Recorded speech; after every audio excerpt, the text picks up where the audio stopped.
idea functionally what I'm doing. Months until I'm customizing my pussy lips. I'm very excited. For fucking the giggles.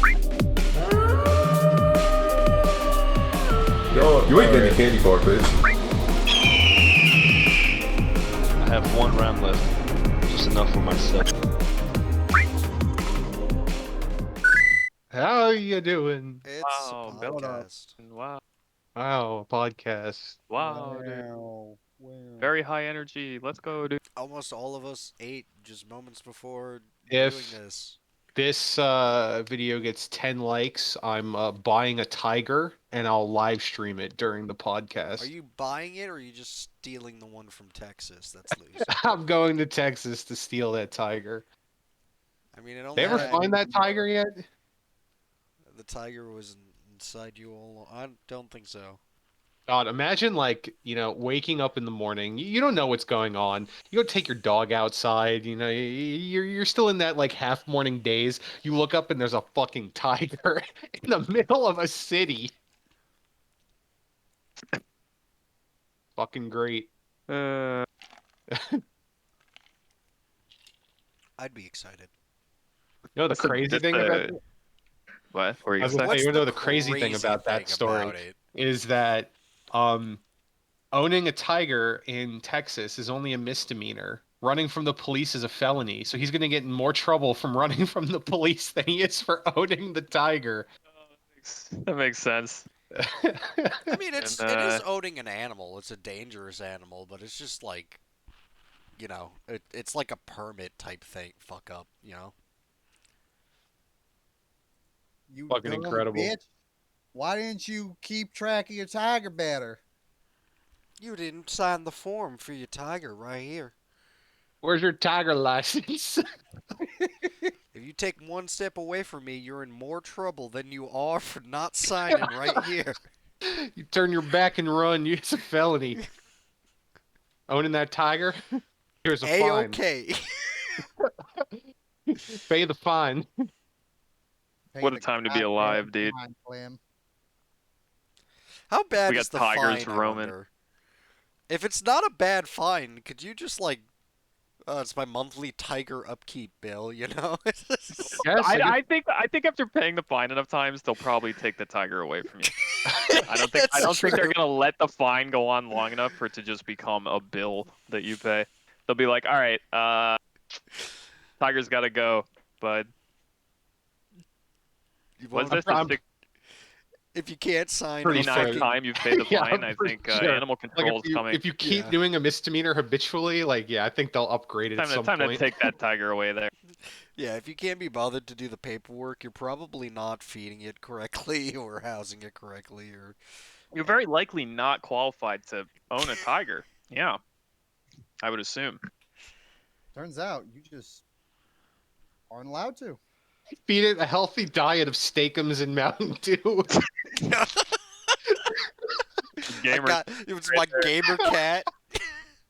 The tiger's got a Call of Duty t-shirt on, and he's Imagine a fucking tiger locked up in a fucking apartment complex, hyped up on Mountain Dew. How is that guy alive? like Warzone 24/7.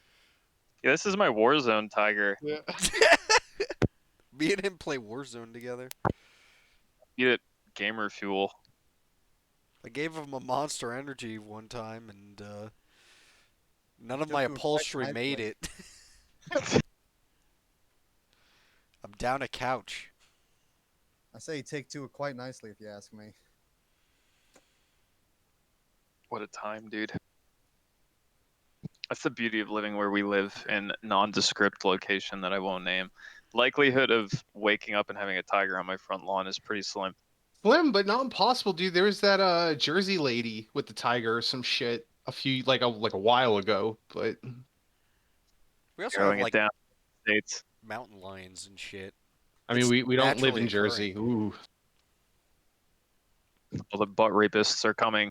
Listen, can't they What just for find us? where we live through your YouTube? What if? I've never said my full name before. I That's have. true.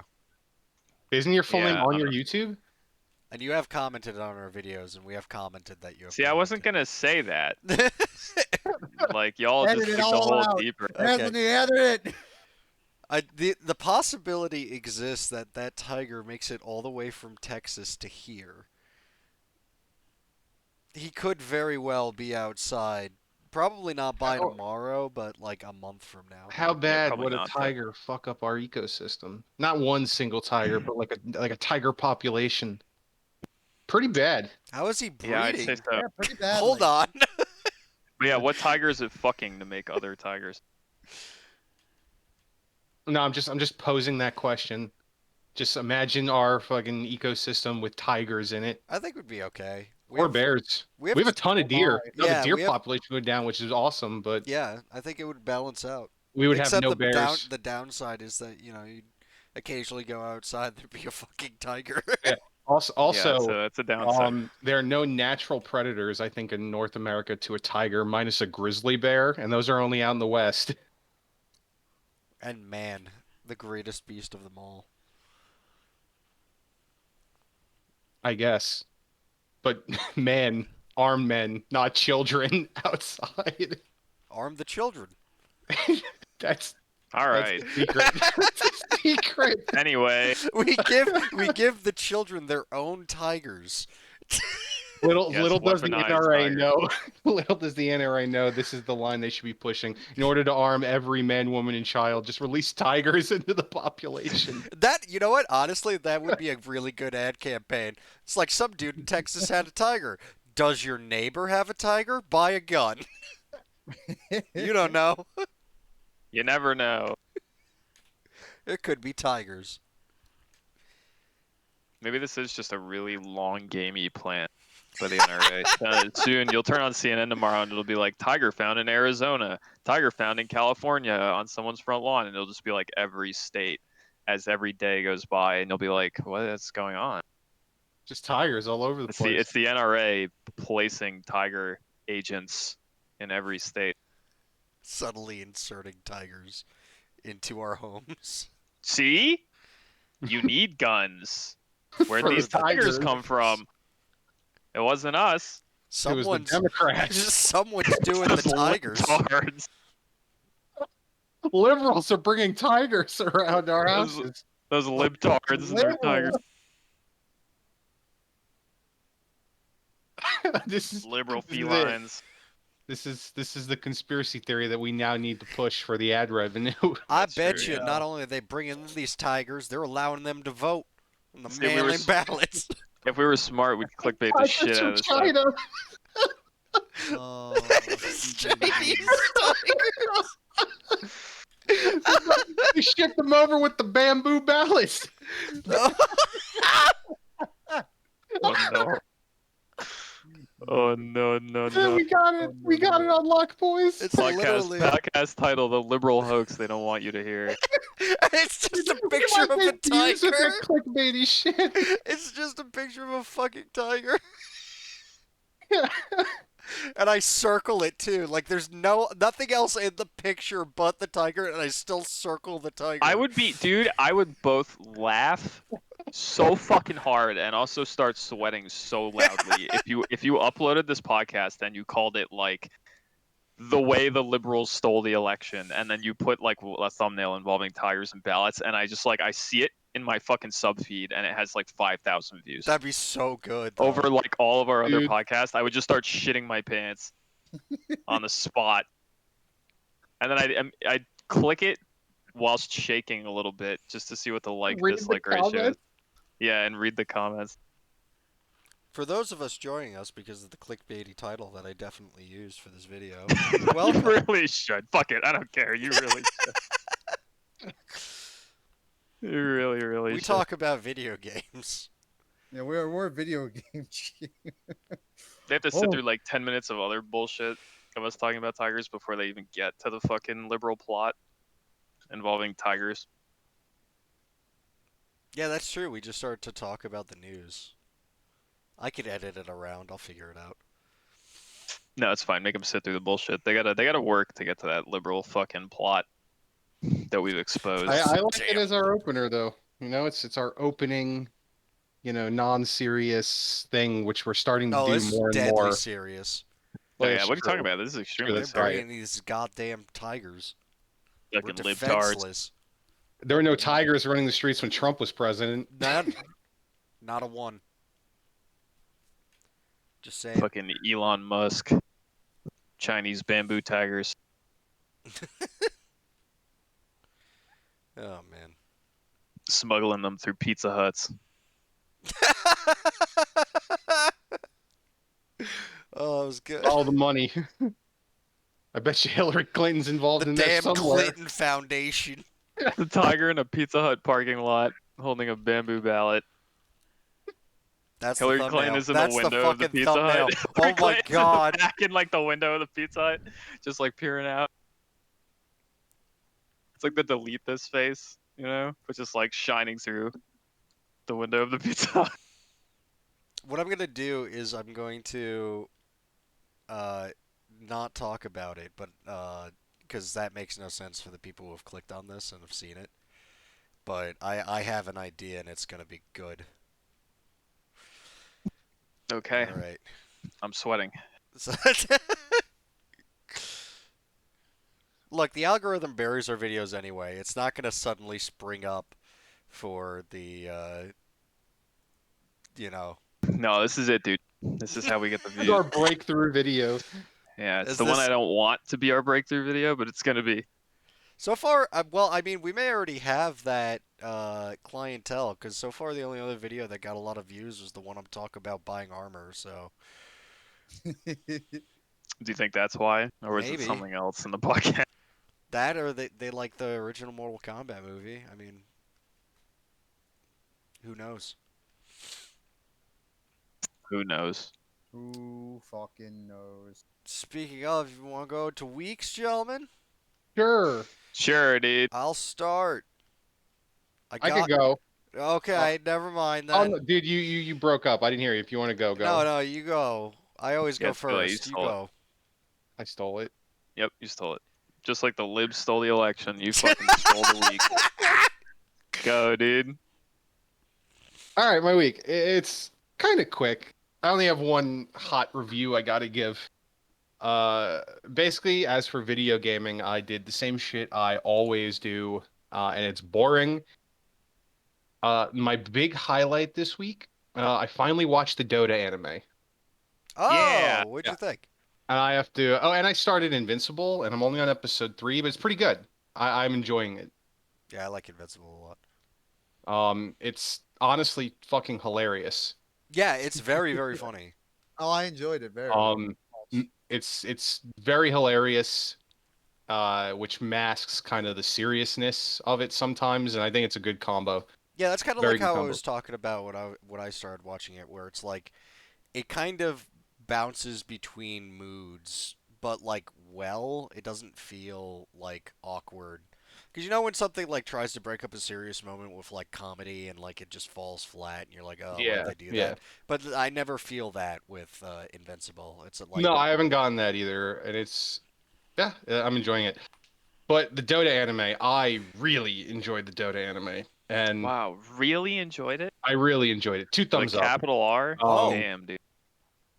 Your is that scale of thumbs, 2 thumbs up. really?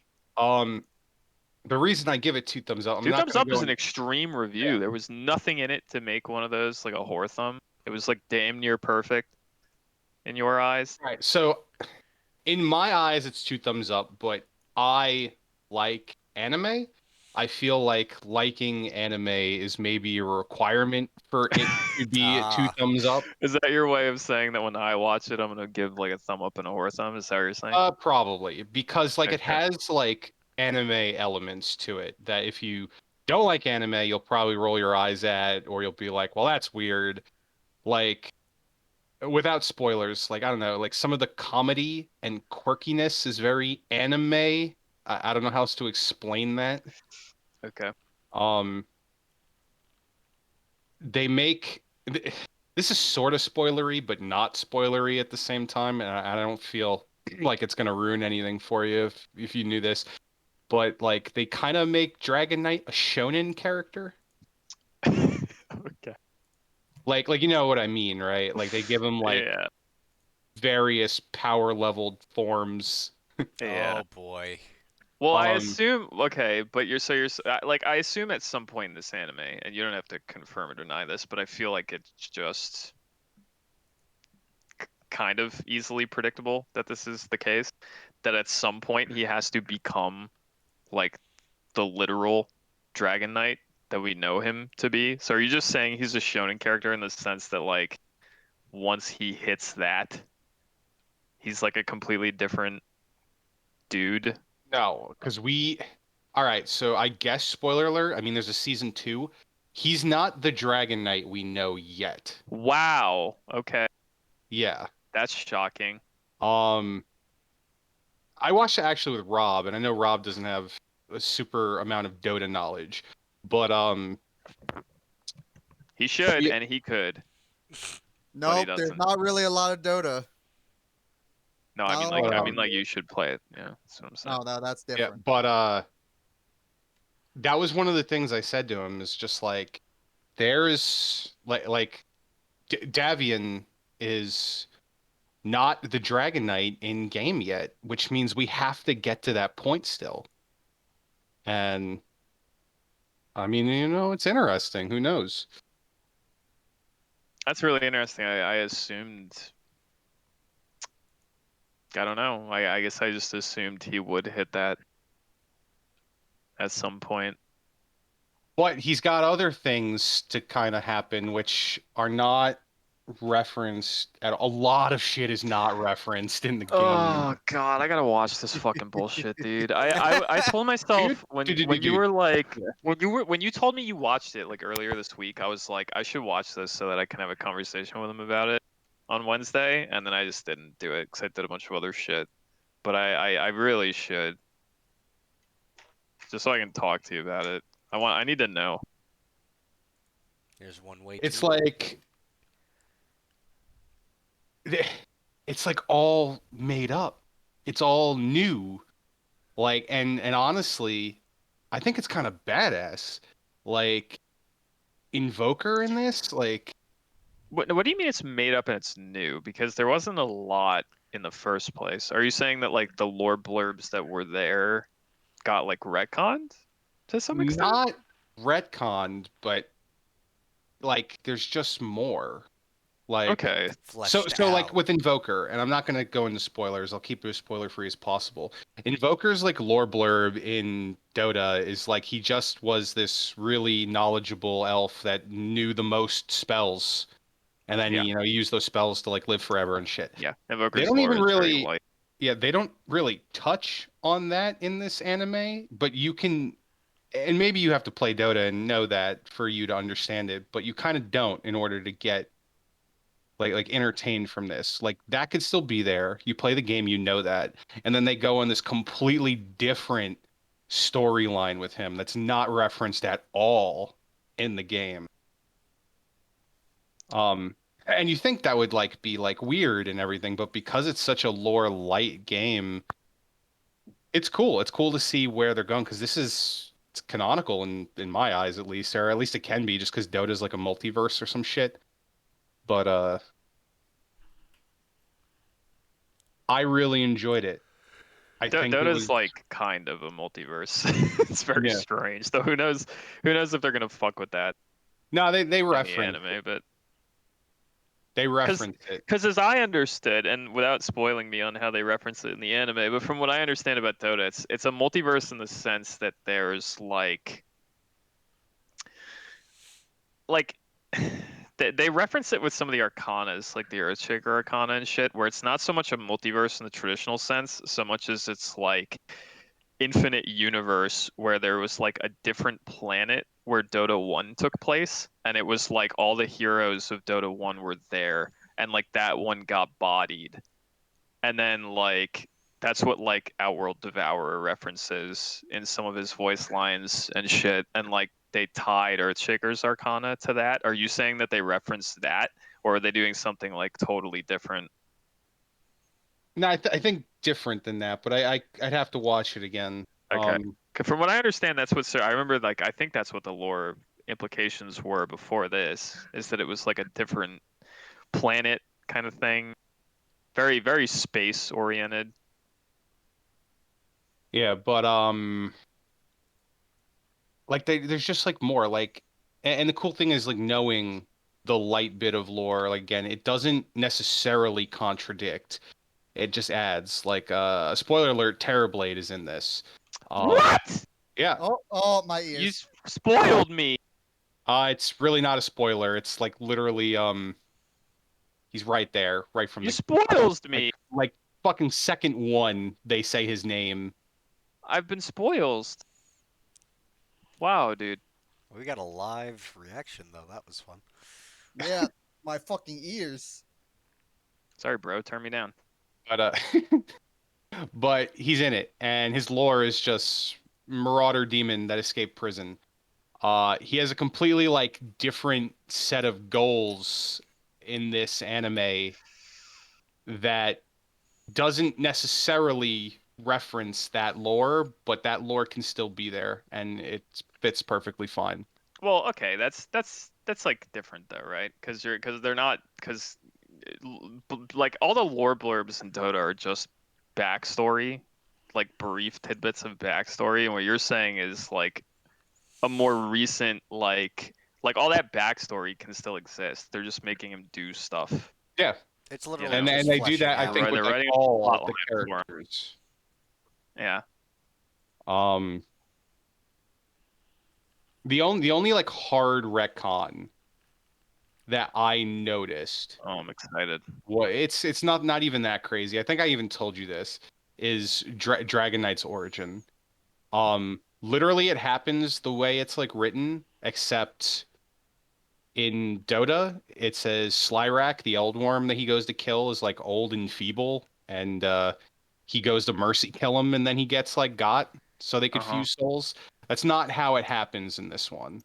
Um, Well, you also said he's not Dragon Knight by the end of this, yeah, at least in the but traditional sense. So well, couldn't yeah, that in the still happen? traditional sense. Well, no, because like he becomes Dragon Knight, just not the Dragon Knight we know. Let him just watch the damn Okay. show instead of like trying to explain that thing. Just Sure, he is explaining it a lot. I'm gonna watch it. Maybe I'll watch it in this coming week so that we can talk about It it goes next. quick. They're only like 25 minutes, only 8 Yeah. episodes. I'd heard from BB, I think, that it was pretty short. I just haven't watched it. But I highly enjoyed it. I think the action was pretty cool. I didn't know going into it the rating of this. Yeah, some hardcore shit. Like as is the kill gore whatever ratio. Some adult language as well. Not terrible, but also I have a question. yeah. If you can answer it somehow with as little spoiling as possible. Um, do they reference like heroes from Dota that aren't actually in the show yet?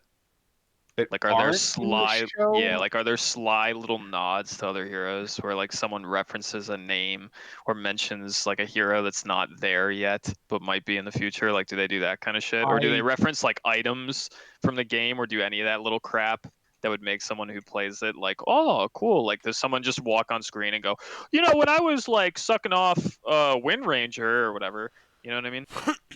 I don't Like something like think that. so. I don't think so. Okay. There's some people that say he has like the armlet of Mordigian, but I don't think that's true. What? What? Okay. Like he has like a wrist blade thing that some people say is a reference to that item, but I don't think that is Oh. the truth. Okay. Maybe it is, who knows? But like it doesn't do what the armlet does in the game. Like it doesn't, it's just like his thing. But he never had an armlet in the game, just passive. So Okay. That's another thing. This might be a spoiler, but I guess it's kind of not at the same time. Like again, with him not being the Dragon Knight we know, he doesn't have a Wormblade yet, or the Wormblade. So we gotta still see that, man. Okay. Cool beans. The again, I just want to say I give it 2 thumbs up. Maybe to someone who doesn't like anime, it might be a thumb up and a horror thumb, but I thought the action was cool. Um, yeah, some of the dialogue was a little flat in some areas. I guess mainly the comedy aspect because it's very anime in style with its comedy. Uh, I thought the story was good. I thought the things they made certain characters like have part of their backstory was like really cool, specifically Invoker. I thought Invoker was one of the coolest parts of this anime, to be honest. Such a cool character, in the way they pushed his story. Okay. And I'm yeah, you should interested. watch it. I will. Maybe like I said, maybe I'll I don't know. Maybe I'll stop doing what I've been doing long enough to watch it in There the coming was week. there was one there was 2 parts that made me go like, wait, what? And the one I've kind of calmed down on a bit because when you think about it, like it could totally be fixed, and I can't say it yet because that was a huge spoiler. But Okay. the other one is like there's a dude who basically this is weird because I don't want to spoil anything, but like he does things that don't seem necessarily like they should be happening, and it's a little silly, but like I don't want to spoil anything. Okay. Watch I the don't know what that show so he means. could actually talk about it, Brandon. That's what Yep. that means. Difficult to have a conversation about it without stuff being spoiled. They do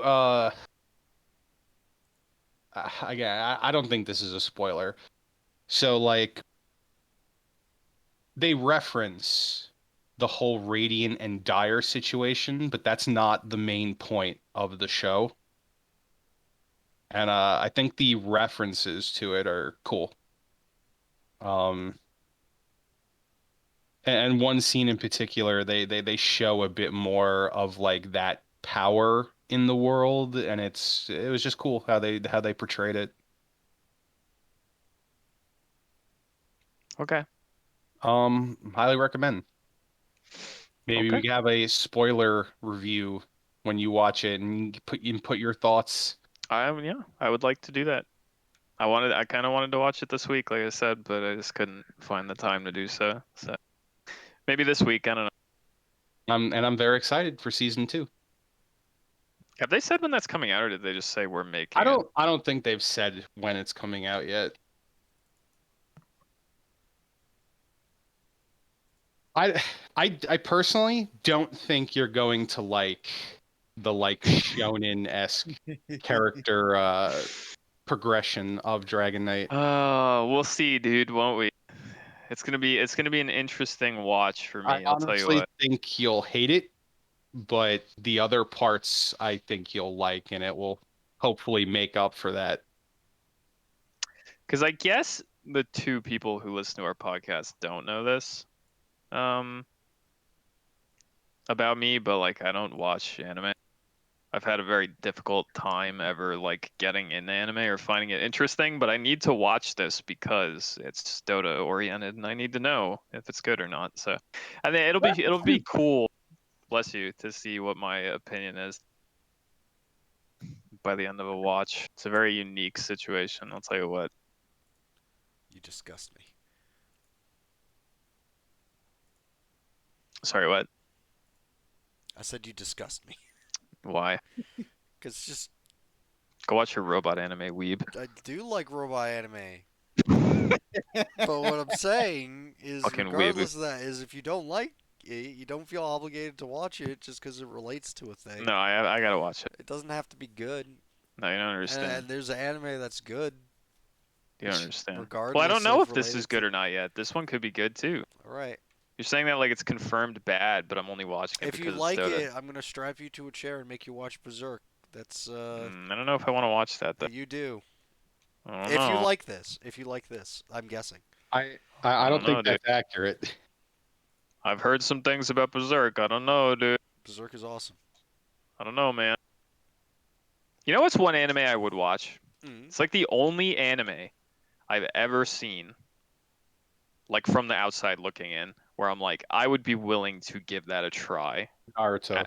No, absolutely fucking not. Bleach. As like an entry level anime for me, the only one I've seen where I'm like I would watch that is like Ghost in the Shell. But I don't know how to start watching that because I don't know where I'd see it. I don't know what order to watch things. I know there's like tons of shit from it. Just start with Standalone Complex and or the movie. Those are the two places that would be the best to start, I would say. Why and or the movie? Is it the same thing? No, it's Okay. They're kind of like it's like it's weird in that like the movie is kind of like standalone. Some of the stuff that happens in the movie doesn't really translate into Standalone Complex at least. I thought Arise was a piece of shit, so I wouldn't say watch that, but you're also going to hate the tanks, because, I mean, I watch anime, and I can deal with anime shit, and I hate the tanks. I don't like them. Okay, I don't know what that means. They have personality, and their personality is hyper annoying. Okay. The only reason I say that's the only anime I've seen where I'm like, yeah, I kind of want to watch that is because I just like the aesthetic of it. It's got the nice like cyberpunkish thing going on, and whenever I've seen snippets of Ghost in the Shell, I'm like, yeah, that looks vaguely interesting. Everything else I've ever seen, I'm like, this makes me want to hurl. But Ghost in the Shell is the one thing I've looked at where I'm like, I'd be willing to try that. And this Dota anime because it's Dota, and I need to know. I have to know. Okay. I'll watch it. I'll watch the Dota anime. You know what? I will commit to watching this Dota anime this week. How many episodes is there? It's 8. 8? And they're all like what? 25, 30 30. minutes. Okay. I'll do that. I'm going to do it. I believe in you. Ready for next week. I'm going to do it. To our 2 viewers, get ready for our spoiler-laden discussion next week. Very excited. I'm joking to death. He's joking. He's gonna watch an anime. He's joking. I'm hurling. But that was my week. That was my big week. The energy of the Far East is making me puke. Brandon commits to watching an anime and immediately gets ill. Immediately contracts COVID. I think I might have said it last week, but I'm done with school now, so I have all this free Nice, time dude. when I'm not working. Pretty cool. What are you gonna do with all that free time? Lots of fapping. Yeah, dude, it's already began. Nice. It has begun. It's I don't know. I've been kind of going to bed earlier just because I can't stand doing nothing, and that's all I do now is nothing. Nice. How about you do something? Yeah, I'm gonna try. We're gonna see, dude. Like, we're gonna try.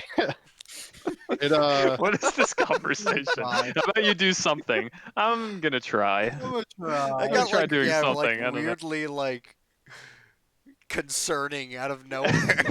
I'm gonna give it a shot. It's not a depression, nothing. It's I don't know. It's just like I have little desire to do anything. You ain't Yeah, that got sounds like depression to me. mini golf player. You ain't I got know what no that's drive, like. homie. Just give it some try, dude.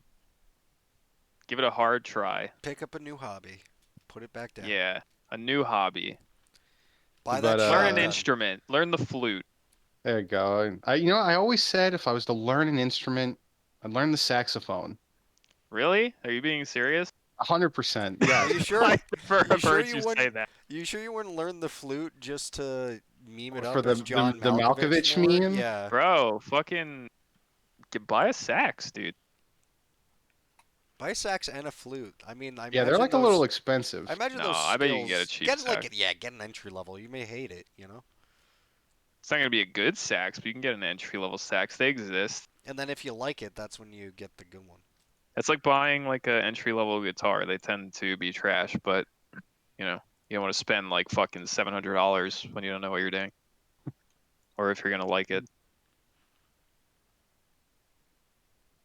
Buy a sax, dude. There you go. That's how you'll solve your little depression quest here. A Depression saxophone. quest. Yeah, a sax Ooh. or I yeah, think or like open up your Steam library and actually play a game that isn't like a card game. dude, Or it's so hard for me, dude. Like Ooh, that's a rough one. is it though? I've You had just this, click it and hit play, dude. dude. I've had this conversation Go play before with multiple Cyberpunk. people, dude. I know for a fact you I purchased Cyberpunk. Why don't you play it? Dude, it's embarrassing the amount of time I have in Cyberpunk after buying it. Buy Like it. 5 in a minutes. bad way. 5 minutes. No, it's more than 5 minutes. It's only 4 hours. Buy it. Like, Play it. but Don't buy it. You already yeah, bought it. Play you it. want to know what's making me not want to do that? Is I'm staring at like a fucking giant update that I just don't feel like sitting and waiting for. Even For though I could totally Cyberpunk? just let it. I mean, I haven't updated it since the game came out. How big is it? It's pretty big, if I remember correctly. I don't know. It's not reading, I think, the correct size right now. But You don't just like let your shit update like when you're just doing other crap. No, he doesn't. Okay, not I do that really. all the time. Like my Steam games just auto update when I launch my PC, and then sometimes I don't even know that I'm It's running very. updates for shit. I've had this conversation before. I've said this, but I have a rough time sitting down and devoting like hours into like any game that doesn't give me instant gratification. Yeah, that's a problem because they would give you gratification if you turn them on and had some fun with them. Had a nice single player experience. Go install Black Mesa and play that. What about that shit, huh?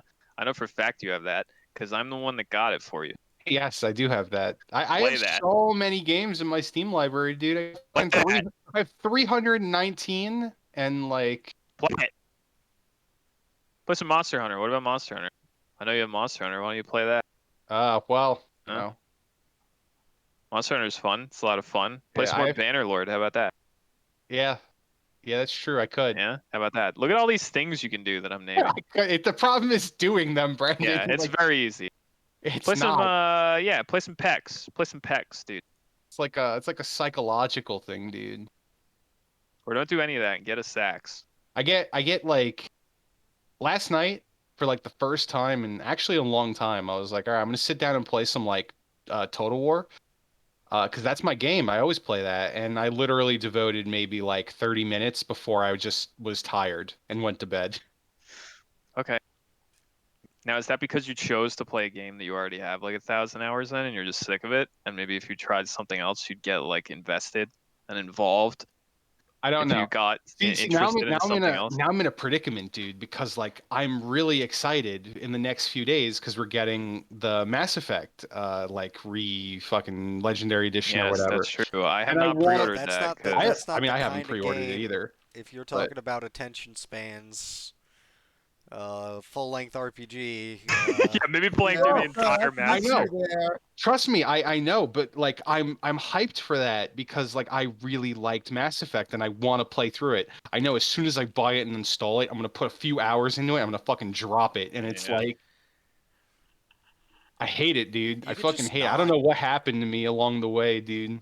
Just I used to keep be able to playing it. sit and do these things for hours, and now it's like I card think game, listen, Dota. Like I'm in a similar boat as you. I'll be honest, like I'm giving you shit for it, but like I do the same shit sometimes with single player games. I've been on the record on this podcast of explaining my laundry list of like single player games I need to go back and finish that I started and then I just stopped.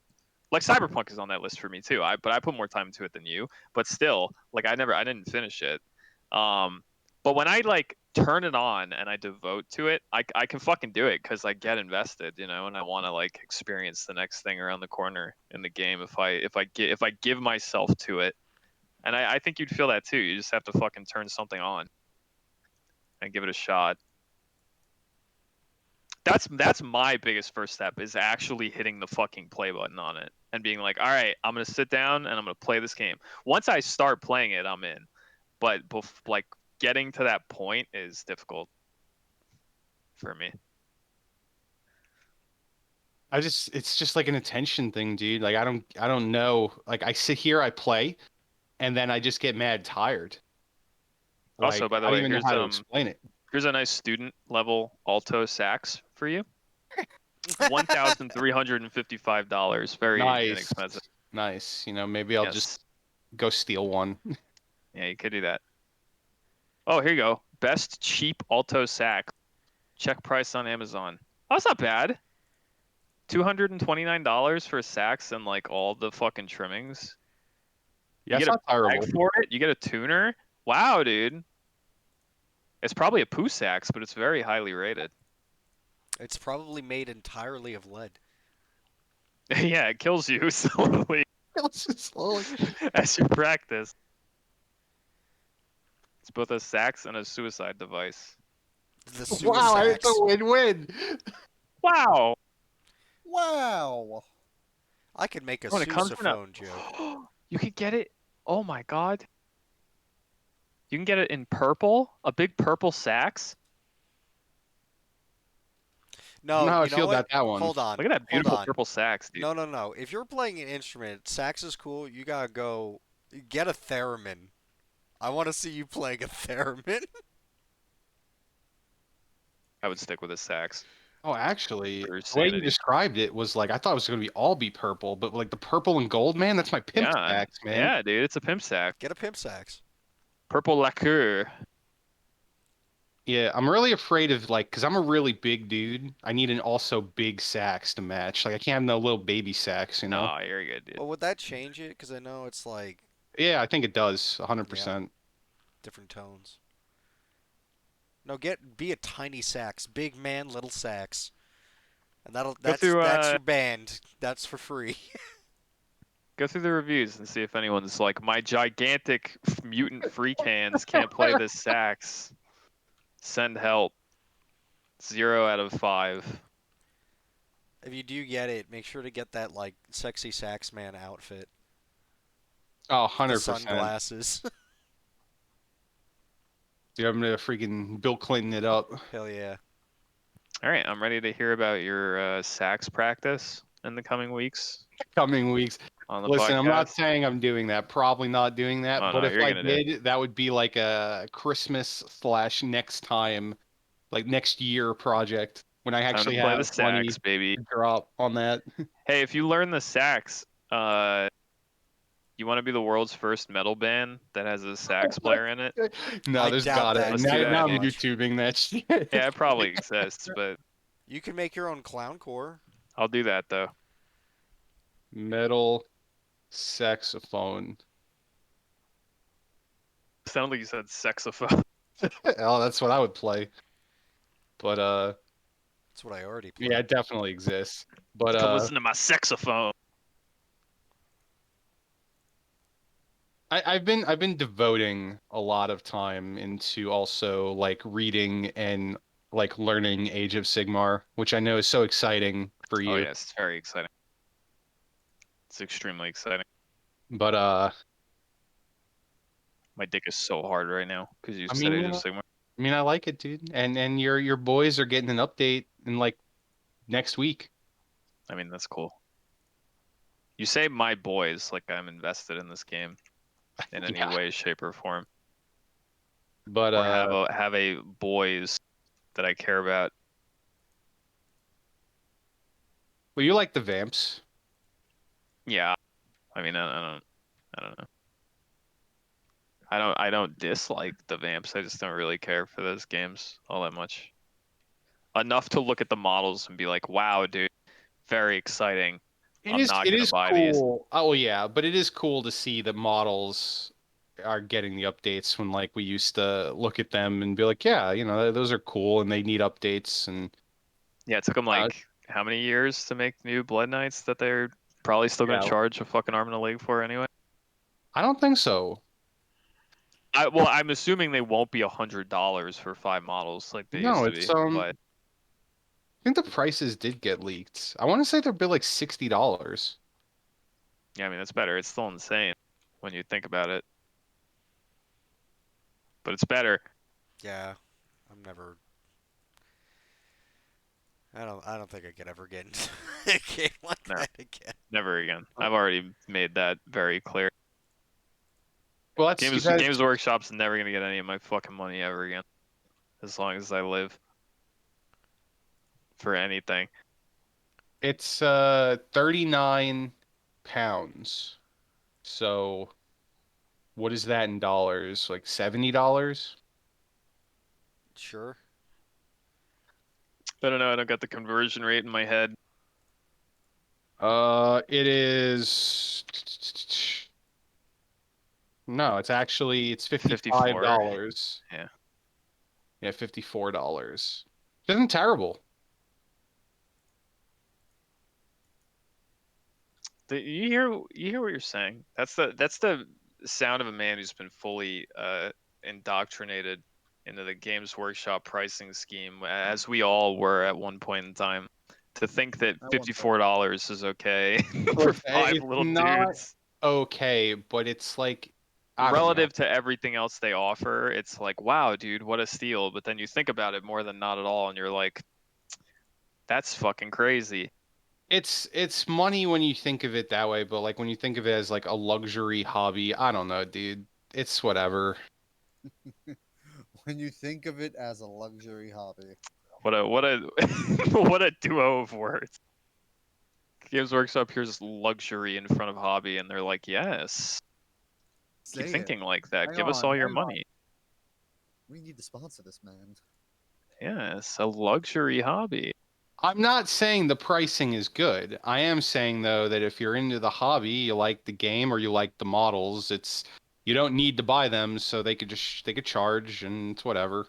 Yes, cut this man a check. Yes. I mean, if they want to you give me a do check to need promote them, buy I'll them, I'll though. I'll You run do. myself out of breath defending them if they want As to a pay me matter a of check. fact, you need to buy not just them, but at least several hundred other of them Yeah. Yeah. or similar things.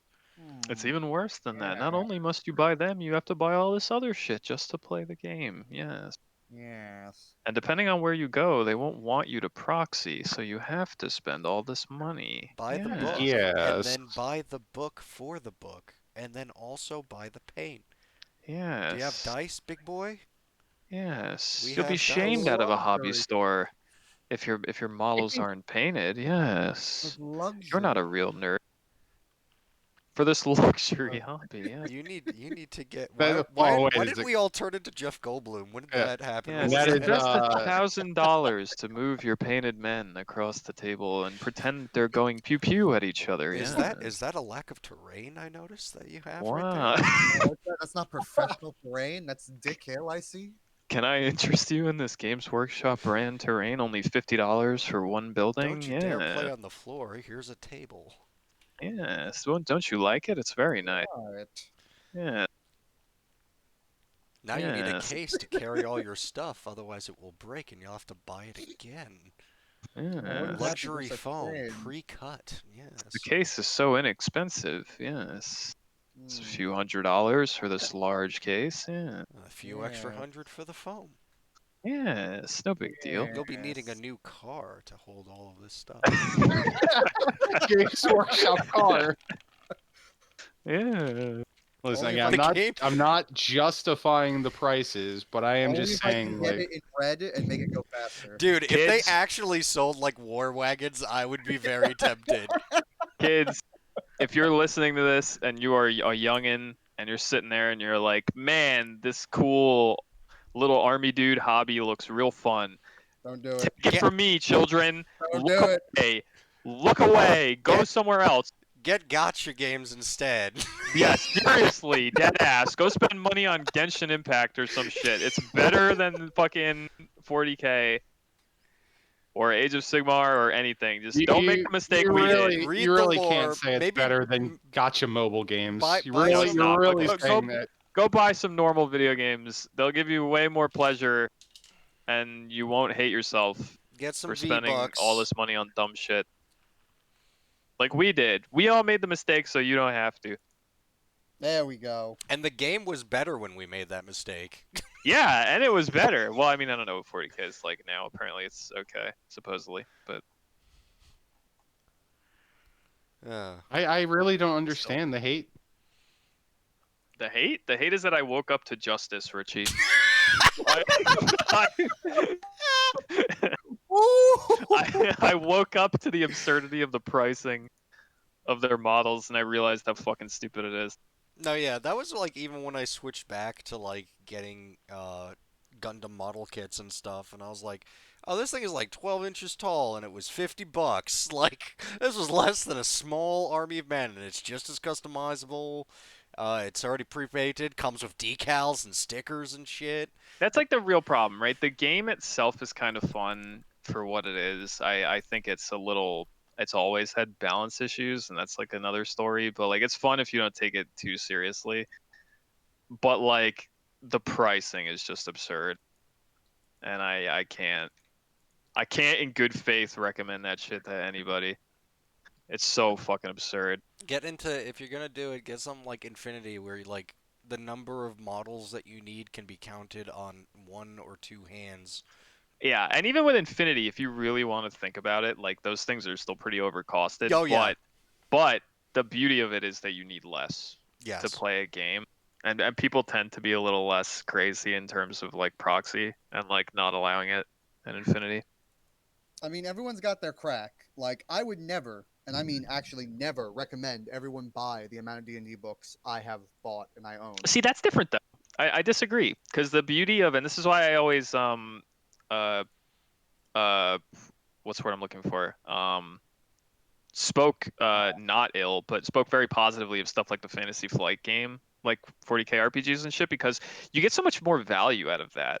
You know, like yeah, those books are really expensive, but it's the beauty of having that tabletop RPG that you can run in many different ways, play many different kinds of characters over and over again with like But very see, in-depth systems and mechanics, and it's like the reason I would say to many people, do not buy this unless you're very, very, very adamant like I am, is A, I've become a forever DM, mostly. I only have one poor sorry son of a bitch who decided to DM an adventure, and I was like, yes. Ooh.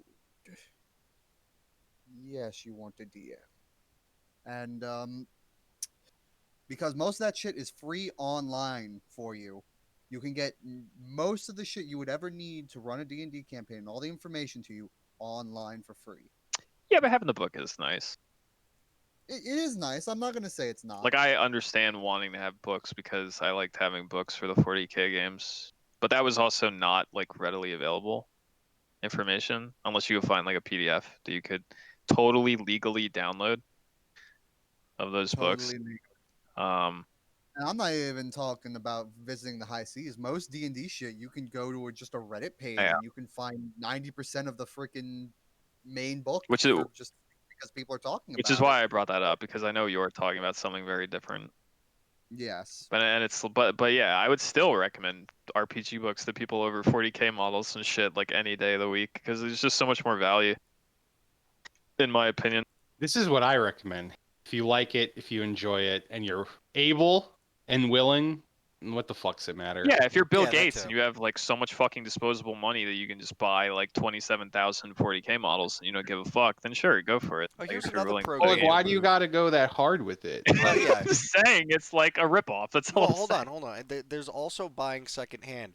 There are many like us trying to escape the sunken hole that we have fucking dug ourselves. And you can get an entire army that's probably at least a little bit meta for like a fraction of the price. It could even be painted. Here's the problem, right? Here's the fucking problem with 40K, and I think this is why I go so hard on it, is because it's like a giga investment, right? And nothing else is quite like that. So when I'm like, okay, I feel like playing 40K, right? And you're like, and you go on the internet, you go on their website, and you're like, you're looking at all the races and all the armies, and you're like, what do I feel like playing, right? And you're like, I really like the cut of the fucking Dark Eldar's jib. I'm gonna start playing them. So you collect the whole Dark Eldar army and you spend like hundreds and hundreds of dollars on all this Dark Eldar shit. And then maybe you go hard enough that you're like, okay, I'm gonna paint all this shit too, right? What you don't realize because you're new to the hobby is that you basically just invested in a ticking time bomb of a rule set that at any point in time could just become dog shit. And because you spent money on that one particular army with those particular models that you can't just proxy and be like, my raiders are predator tanks now, you're fucked. And you're playing this army I that the think rule set at any point in you're time could just take a shit on. yeah, I And there's agree with nothing you. else But quite like but the that. way like you're talking is like everyone's a tournament player. Like, why can't you just proxy? No, I'm not. But did I have fun in our friend group games when the rule set took a dive? Fuck no, I didn't. I was like, fuck, why am I even showing up? Plus, there's other Why am I? like weird fun stuff that they can do too. Like it's like I was a Tau player, and back when I started, crisis suits were the shit, and I had a bunch of crisis suits, and then like a couple editions passed, and they were the worst slot. And it's like, cool, I have all these, I put these together, I kit bash them, I love them, and I will never field them. And that's not even from a try-hardy like min-maxer standpoint. It's like if I was picking them, I was throwing points into the trash. It's just like it's a ticking time bomb of balance, and when you're investing in something that's like a ticking time bomb of balance, it just doesn't feel good to do. Now, granted, in defense of the game, maybe our table situation was always kind of shit, even when the editions sucked, because we like weren't playing with very good terrain, to be completely honest, like True. 90% of the time. So we didn't have a lot of line of sight blocking shit. When I look back on the days of Dick Hill and all that crap, like, haha, that was funny, but in reality, that shit didn't block anything. So our tables were like shooting galleries 99.9% of the time, and that was one issue. But even if we had a lot of line of sight blocking terrain, that doesn't change the fact that the rule set was garbage for quite some time. And that's the point that I'm making is like you can, if you're getting into these games and you don't necessarily know what you're doing from the jump and you make an investment in an army, you don't know when that shit's just going to take a turn and what you spent money on is going to be shit. And it's not quite as simple as something like Infinity where you just go, oh, well, this model has the same silhouette as like this model, so I'll just proxy and no one gives a fuck. It's like, no, I spent like $40-50 on this Ravager. I can't easily just be like, that's a Land Raider now. You know what I mean? And I'm playing Space Marines instead. Like you just can't, you kind of can't do That's that a with bit of a 40K. false. That's a bit of a false equivalency though, because you just like Is it? compared two models that if you were to put it in Infinity terms, wouldn't have the same What silhouette in a anyway. Space Marine, like let's say my Dark Eldar got totally fucked by an edition rule set change. What other army could I be like, my Raider is this now? And I'm not playing Dark Eldar anymore. Give me an example. Well, what do you mean not playing Dark Eldar anymore? Of course, you got to stick with your faction. That's my point. So I just invested in something that's shit now. That's the point that I'm making. So like in Infinity, I can be like, oh my, you know, because everything works on the same basis and the same silhouette size. I can be like, oh, my Hessian Warrior is like this Pano fucking thing, and I'm playing Pano now. Whatever. And the other You guy could across the table just use shakes my hand and bases goes, with absolutely. silhouettes. Yeah, What'd you say? and honestly, all right, in that specific case, I think that might be an issue with 40K, but Age of Sigmar is everything's on a base. You could easily proxy anything if the base sizes are the same. Right. I'm mostly complaining about 40K though, if that was unclear, because it's the game that I have experience with. If you're wondering why we're taking so long to get to the news, don't worry, there's not much. This Yeah, I mean, is listen, our news. I'll take any opportunity I can to ramble about Games Workshop shit. All right. We could We used to- literally do it until the sun burns out. We used to do this in our personal conversations Yeah, long just- before there was We ever a do podcast. this while we were playing freaking yeah, Magic the It's actively true. doing during I do- tournaments. Or really doing anything. I remember having these rambles like in the middle of RPGs that would be playing It like just, fucking. sounds to me that, again, you were talking about 40K, which I guess in that specific case between like Raider and Land Raider would be right. But in Age of Sigmar, everything's on a base. If I you use Land Raider as the idea of hypothetical. It can be anything. proxy, the only people aren't going to let you proxy are tryhards, not your friends, and tournaments, especially if the base size is the same, because everything's based on the base in Age of Sigmar. And yes, it is a financial investment, but you don't have to go hard. We went, at least I went hard in it. You don't need to spend thousands of dollars on models. Like you could spend 200-300 and you're good. I don't know. Like, yes, it's I don't know. expensive. Yes, Games Workshop like bust their prices up, but it's a hobby. Here's don't- another issue with the point you just made. That's entirely army dependent. $200-300 for one army is not $200-300 for another. Dark Eldar is a beautiful example of that. If I'm not buying a transport for every like 10 models that I buy to go along with it, I'm kind of just fucking myself, and that's going to inflate the cost of the models I need in order to play my average game like a shitload. You know what I mean? Whereas there's like other armies that don't have to spend quite as much, like maybe Space Marine armies and stuff like that. But if you're like an Orc player or a Nid player, it's a similar issue. How many fucking Hormigons boxes do you have to buy before you're able to like field a 1,500 point army? Like blah blah blah, so on and so forth. So it's entirely dependent on Yeah, I mean, what I'll agree with range you're that. trying to Like, get into. yeah, probably like an army like Skaven is more expensive to get into than an army like Ogres because of the model count. But Are they even called either of those two things anymore in Age Skaven of are, Sigmar? yeah, Yeah, what are ogres called? Big Ogres, ED boys. yeah. Oh, okay, cool. Ogres. The But eat good clans or whatever. It cleanse the Maw tribes, dude. Oh, I'm sorry. I was close, Yeah. actually. You were close. That's ridiculous. Not, that you said that. not that far off. I'm imagining the one guy who's been listening to all of this and is like, Oh shit.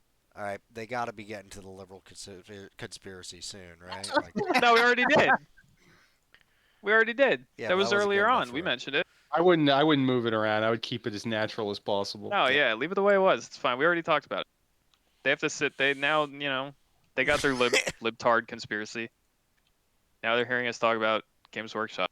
And something I don't know how new 40K does it. Something I really like about Age of Sigmar is that they progress the goddamn story. Like there's actually progressing lore.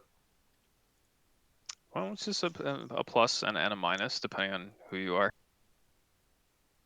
There are people out there who hate what they've been doing with 40K, from what I understand. Well, I mean, that's a Yeah, difference because of of. everything I read, I think it's garbage, I, but I I'm sure, like, yeah, no one's upset with the idea of progressing the lore. It's where it's progressing. well, I hate 40K lore because I think Primaris Marines were completely unnecessary, but You that's needed to just sell me. models. Gotta sell more models, bro. We gotta make the Marines bigger than their super Jelf Marines now. Goldblum came in and was like, "What if the Marines were taller and better?" Double Marines, Giga Marines, some would say. What if the Marines were Custodes and then Custodes got Space Marines? Wow. Wow. I think 40K is a completely different giant to tackle than Age of Sigmar. Honestly, like, and doing my reading and everything, I like it. I like where the lore is going. I think it's interesting. I did Um, like very mild Age of Sigmar reading when you started talking to me about some like AOS lore recently. And when I say mild, I mean mild. Like I skirted the outside of it, and I just read a little bit, and I looked at a lot of art from AOS, and I don't like it as much as 8th edition fantasy, to be honest. It's very and I understand why they did it. It literally aesthetically goes hand in hand with what they did to the rules. It's literally one for one, which is it has to appeal to more people. So art style wise and lore wise, it's very like high fantasy as opposed to like the grimy, shitty version of like low fantasy that 8th edition fantasy was. And that's yes, clearly I I agree with you. that is a But calculated decision. personally, I like it though. I mean, teach their own. I don't It's a like it. personal thing. Personally, I like the grimy, shitty stuff. So And I I like like you go back a ASMR. few podcasts when we first started talking about it, I said like that was a major attractor for me was the more vibrant high fantasy artwork. Like Yes, I liked it immensely. Age of Sigmar looks like World of Warcraft, and 8th edition fantasy looks like Dragon Age Origins. That's what it is. Yeah, so I think that's fair. And that's Uh fine. It's a matter of taste. I just prefer the old to the new. Again, I don't know new 40K rules, but the rules I do know, AOS, the game seems okay. Like yeah, I have some complaints with the system, but you're never gonna have a fucking perfect system in any game. Yep. Um, Especially when you're going for asymmetrical balance. yeah, it's Some games do it better than others, though. Yes. Some people are yeah, better at designing for that than other people are. Maybe Games Workshop's improved in recent years. I wouldn't know because I don't play their shit anymore. I don't have the I think the credit rules to for AOS are reinvest. good, and this is all going to be moot in like a month because third edition's dropping in like a month. So maybe they fuck the rules, or maybe they make the best tabletop game ever. Who knows? See you in a month. Is that your week? Should we move on? Yeah, this After took that way too massive long, tangent. dude. It took way too long. It's fine. There's no news. Who gives a fuck? I kind of ramble more about that Total War shit. So Oh god, that's right. Uh, Wasn't I'll even a be, lot in there. Goodbye, everyone. I was gonna leave there the Yeah, was a fucking lot in there, lead. dude. There was a lot in that trailer. Was there? Yeah, I got stuff to Like say what? about it. No, shut up. We'll get to No, it. we got other weeks to get to. We'll Do get you there. understand my image yet? My piece of art? I really don't. What am I? What the fuck is hard to understand about that? It's beautiful. It's a beautiful piece of art. Anthony understood it. He understood my modern art I understood it. that I didn't make. I don't understand. Is that like a porno somewhere? Please put that in the No, box. no, it's definitely not. I don't know what would give you that impression. Definitely not. She's doing jumping splits. She's trying out for the cheerleading. Definitely not supposed to be getting fucked. Hung over the back of that couch. The symbols Chaos. definitely mean nothing. Oh, now I get it. Oh, You've done it. Damn, it took you I've done it. It did take. I didn't know what the fuck I was looking at, dude. took you like an hour too long, but you got there. Boys, Yep, we got him. gentlemen. So my week. I'm gonna listen anyway, to metal my week- saxophone now. God damn it. No, I'm not stealing it. Go. It was fine. I worked a lot, so much so that I didn't have time to edit and upload the last podcast. So I have a fun fucking weekend in front of me. Yikes. I'm not looking forward to that at all. Work has just been so nuts. I worked all last weekend. I've done already this week like 6 hours of overtime on top of that. So it's just I am a tired boy, and don't because of imagine. that, didn't really play many video games. As a matter of fact, I don't think I played any video games. Yeah, that's correct. I'm probably gonna be playing MechWarrior Online because there's a new event and it give you free Timberwolf, and I could sell that for fake game money. Hell yeah, dude. Or maybe I'll Ooh, use the fake game Timberwolf. money. I don't know. I'm not the biggest fan of the Timberwolf. I understand that's a fucking sin. Poop taste. I understand. I know. It is. The skin and stuff you get for it is pretty fucking cool. It looks like a wolf. That's, you know, Wow. Timberwolf. Why isn't What? Richie playing? I don't know. Wait, He what? probably wasn't aware. Sorry, I'm looking at metal saxophones. What? He's talking about wolves. All right. You missed it, and it's too late. There's a mech called the Timberwolf, and right now Oh, there's an it's event. a mech. Shut up. What? You liked Look how- Zoids. I'm sure Got you liked wolves on it, Zoids. dude. I do like Zoids. Yeah. Everyone likes It's Zoids. nothing like Zoids, so it's a terrible comparison. All right, the wolf Zoid was a bitch. That's true. He did just kind of get shit on almost every episode. That Anyway, wasn't his fault. He wasn't the main character. yep, that's why. In the plot armor. Only Texan Tigers can be the best. I watched a lot more of The Expanse. I'm almost all caught up. I'm almost done with all 5 seasons. And there's a 6th in the pipe, but maybe I'll finish it there. Maybe. It's still good. I don't fucking know what to say about it. Just watch it. You like sci-fi shit, you like good, fleshed out kind of like political intrigue. Watch the show. And it's not sci-fi shit like where it's like Star Trek where they're just like the flux capacitor is, it's kind of like a actiony drama type thing. It just happens to be in space. Like there's a couple of science things that occur, but they explain it very succinctly because not everyone in the show is a scientist. Um, Yeah, bitch. Science.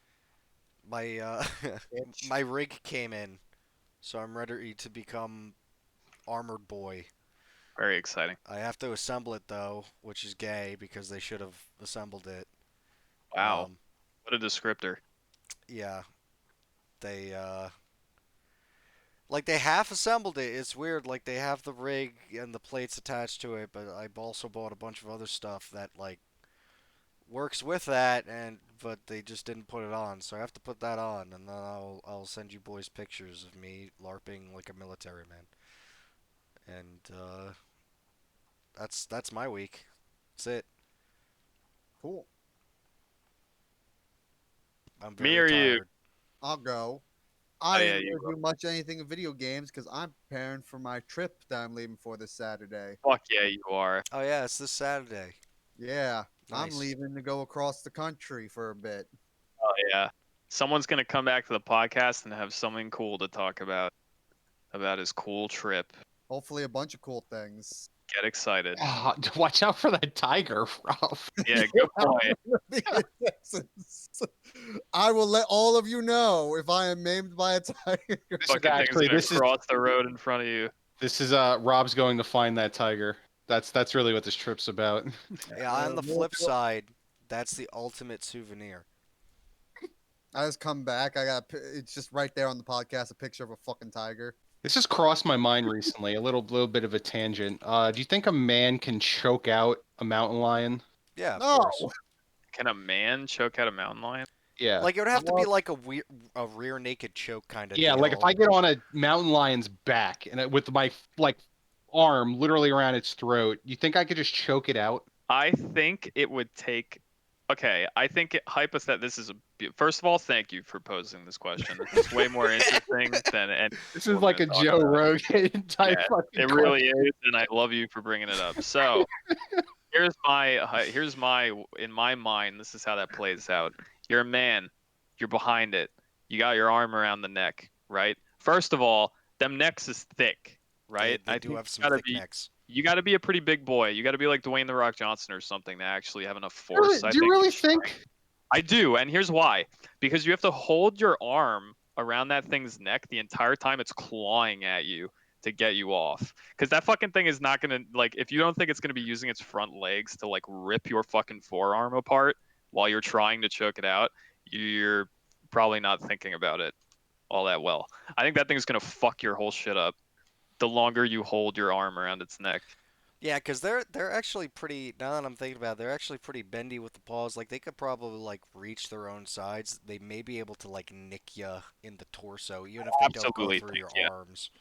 I even think it could. I think it could bend its arm in such a way that it could reach up and just fuck your forearms up with its claws. I imagine it Probably. could. Also, you would want to like wrap But- your legs around it and kind of like pull with even like your abs because you want to stretch it out because otherwise Yeah. it's like it's a fucking cat. Have you ever tried holding on to a regular cat? Okay, now increase it by like 500 pounds. It get fucking swole and probably. All right. stronger than There you. are swole ass mountain lions. Like I'm looking right now, a full grown male mountain lion can. They're not all this weight, but can reach up to 220 pounds. That's a a big female boy. is 140. Tell you So right now, I can't. That mountain lion, if it's 200 something pounds, that's almost like double the size of me. yeah, exactly. He's gonna But, fuck like me up. if you have a like 200 and like 30 to 60 pound man on your back, and I understand it's a cat and it's muscle and it'll definitely fuck you up, but like that's a lot on a back, especially when it's choking you out. And I'm not saying it won't claw you. Yeah, but- maybe. I'll give you a hard maybe. I think it's gonna claw the shit out of you, and I also think you got to think about what that weight is. I think it's In the- I think it's very possible. You should definitely be wearing some sort of pads or something. Saying by Oh, any but now we're stretch talking of the about preparation. imagination. Yeah. How prepared No, is the I'm not human? saying about any stretch of the imagination of you outpowering it because that's impossible. But We're talking about like 200 pounds Yeah, of cat. I'm muscle as talking opposed to about like 200 pounds the of reason spinal why I fat bring this guy. up is because I always get horrified. There's a mountain lion in my backyard right now. Yeah, the reason is like Yeah, I I need always go And through. I'm trying to warn him not to do it. Yeah, there's these. I need your input before I walk outside, please.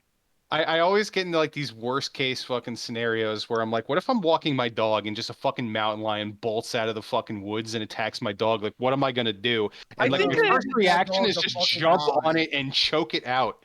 Like okay, that's You're my not gonna leave first your dog to reaction. fucking die. No, in the hold to- on. island. not to give people more ways to triangulate where we live, but I'll just say this: I think it's rare that you're gonna run into a mountain lion that reaches like 200 something pounds in our vicinity. That's Yeah. a big cat, and where we live, I don't know about that. That's Yeah, that's I mean that's somewhere else. fine though. But like again, like I just I think it's your just where, tactics that's where is my all mind wrong. goes, dude. It's just Your where my mind tactics goes. are Like, what if a terrible. mountain lion attacks my dog? My first gut reaction is going to be like, well, jump on this fucking thing and choke it the fuck Wrong. out, because what else am I going to do? No, Can I- you can know I what? bring I'll tell something you else what up? you're gonna do. Hold on. Because I don't walk my dog armed. Maybe Anthony's about to bring up what I was gonna bring up, but Yeah, look. So like, thing if like you got to choke something, you gotta get a good hold. You gotta get good positioning that you probably aren't gonna get. It's already probably grappling with your dog and or mauling it, so it's gonna be moving. That's gonna be hard to.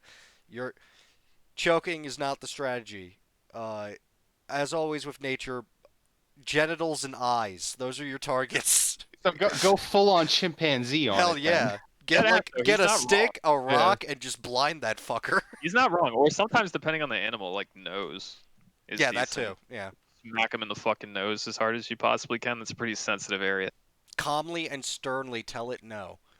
Yeah, you just like see the reason why I Yeah, go to you're like safer. full on lunge on its back and choke it out is because again, I'm not a small individual. This thing is going to feel me on its back. And you hear those stories about like people getting attacked by these things where people do grab sticks and beat them and they don't let go. So the way I think of it's like it's gonna let go of my dog because I'm a 260-pound man on its back choking it the fuck out. Yeah, but then The it just issue is- murders Those you people and then are murders the lucky. dog later. That's the other problem is that you're assuming A, that it goes for the dog first, and B, that you will, if it doesn't, even if whether it does or it doesn't go for the dog, that you can easily get into that position on its back when it's like mid-fight and going nuts. Because you might not be able to do that. You don't know if you're going to be able to like get into that death roll position and pretend you're like a crocodile on this fucking thing. I'm sorry. Just the image of Rich trying to death roll a fuck. It's literally what he's saying. He's like, I'm gonna get its back. I'm gonna fucking death roll this shit. Ah! Ancient reptilian creature. Ew. Thing up. Richie is the ancient reptilian fucking cat. death Richie roll. the Crocsivore is going to death roll. I just like again, I just want to do the thing, and maybe this would end up with my death, but you know, my definitely end with your death. protective instinct is like I want to get this thing off my dog, and that We're would be on the way to do it. I love your dog, Rich. But that dog is fucking dead and I'm leaving. Yes, I would throw you outside with the mountain lion, Rob. I swear to God, Because your dog died? Like, what do you want? Like, 100%. You're next. But I mean, the simple solution. maybe more is- sacrifices I- will I- The exist. simple solution. The simple solution. We're going back, dude. Full circle. The NRA wants big cats around it, Yeah, so we're all that's fair. armed. Remember how I said we don't have 200-pound fucking mountain lions around here? You're gonna walk outside tomorrow and see one, and you're gonna be like, "Oh my god, it's an NRA plant." The solution is Holy just shit. walk around armed all the time. That's the solution. Absolutely, everyone should be carrying rifles at all times. We should all be walking around with AR-15s on our back because the tigers are coming from China to take your guns and your And rights plant ballots for Joe Yes. Biden. and steal your election. You're gonna So steal arm your up, dog citizens. and then the election. Steal your dog, steal the election. Arm Oh. up. I think the only animal in our region that I would Retards. just like look at and just if it attacked my dog, I would just be like, nope, is like a fully grown like bear. Because I'm fucking Oh, yeah, no, terrified and I bears have are- no hope of like choking that Bro, thing out. every time, especially like this is the time of year actually where it starts getting a little warmer outside, where I walk outside sometimes because I'm up all night at like 4 a.m. with my dog on the leash. And I walk off my back porch and I'm like, when's the night going to come where I just turn the corner of my house and I shine the flashlight in the darkness and there's just like a bear with her cubs or some shit, Yeah, like just it's fucking chilling, terrifying, like dude. 15 feet from me, and I'm just fucking dead. Like I don't like. There's nothing I'm gonna like. I can't. What do I do? Like back away slowly and Have I hope that told it you doesn't guys think that I'm that standoffing it. actually happened to me?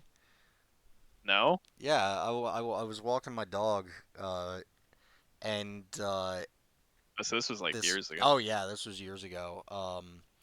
The neighbor's dog was going nuts, not you, the other person, and yeah, and I was like, oh yeah, it's probably a fucking bear. I better be careful.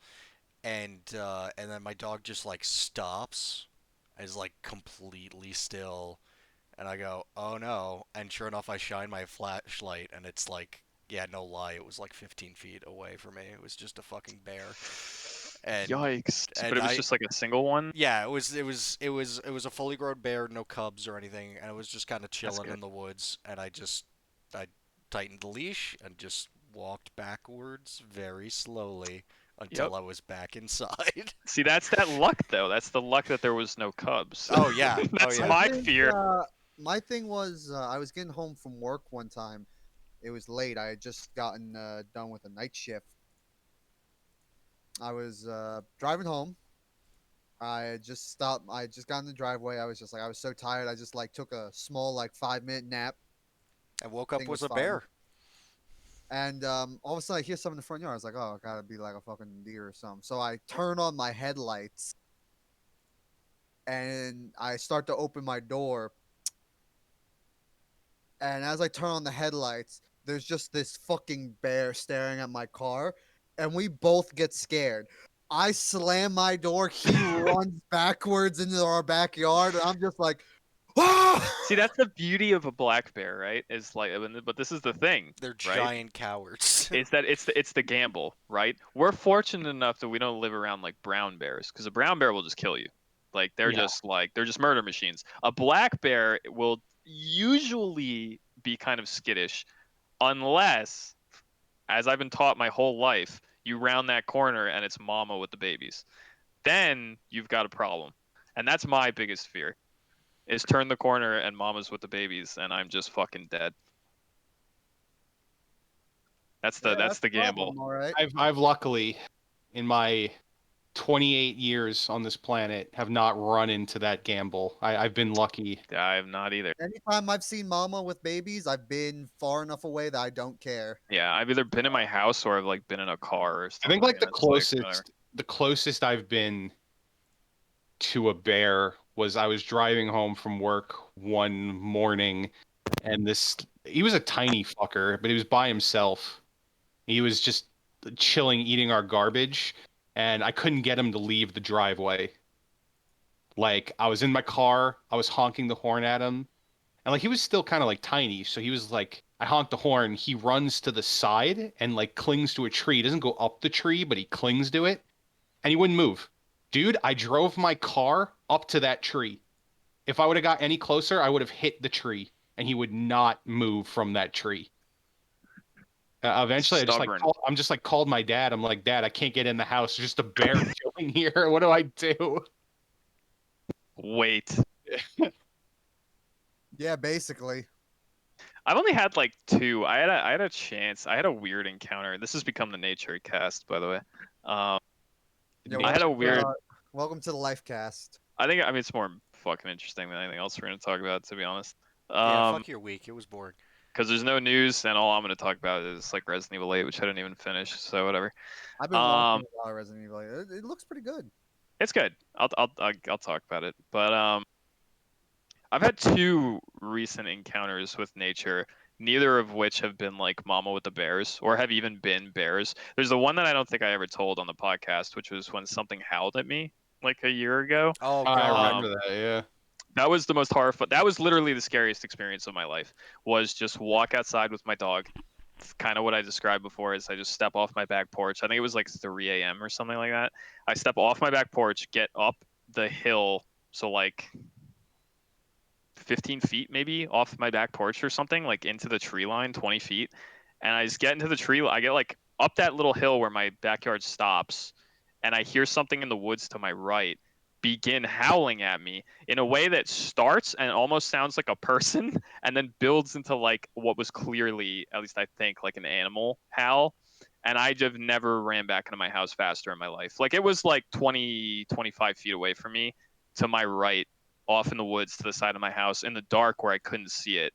and it just fucking howled at me. And I've never had something like that I can happen to me. confirm this story because I was being insomniac with the window open, and I think like later that night we texted. It was like, "What the fuck was that?" Like, Oh, I think I messaged you like when I got in, because Yeah, literally yeah. so I got off my back porch into the tree line. It howls at me. I'm outside with my dog. The weird thing is she's pretty aggressive with like wildlife and shit. She didn't even do anything.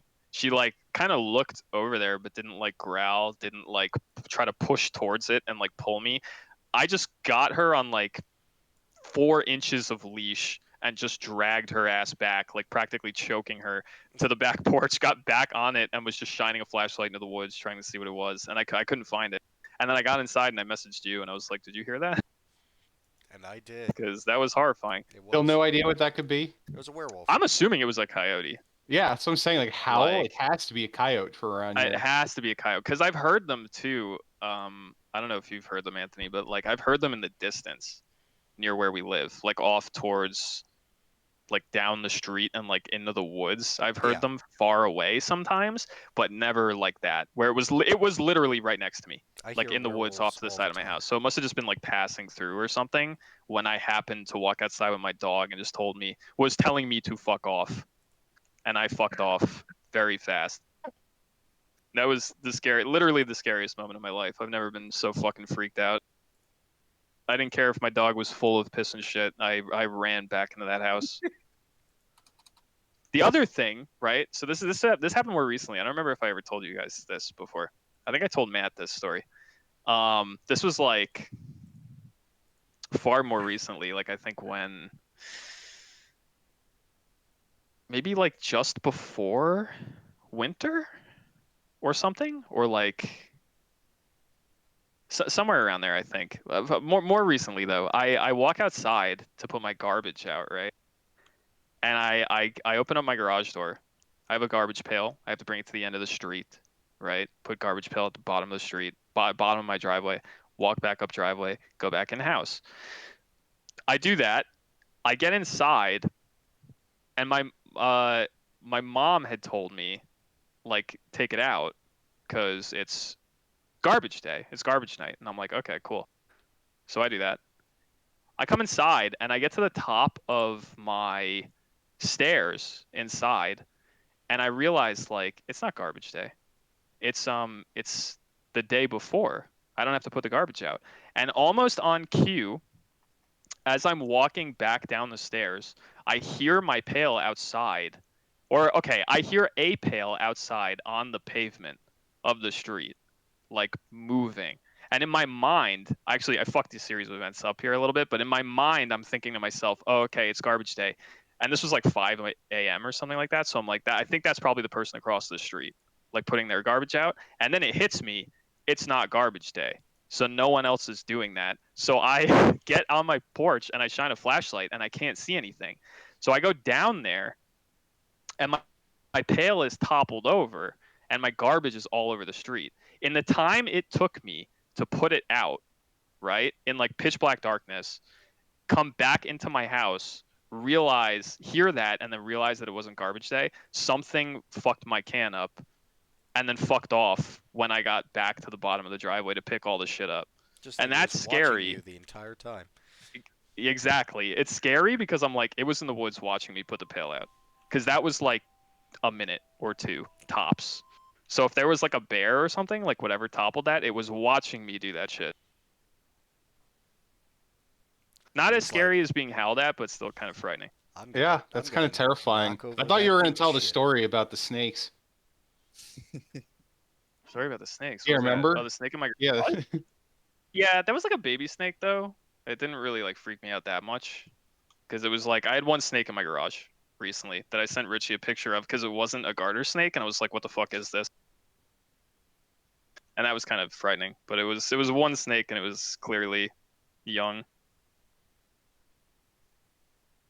And it was dead. That's the important part of the story. Is it was a corpse.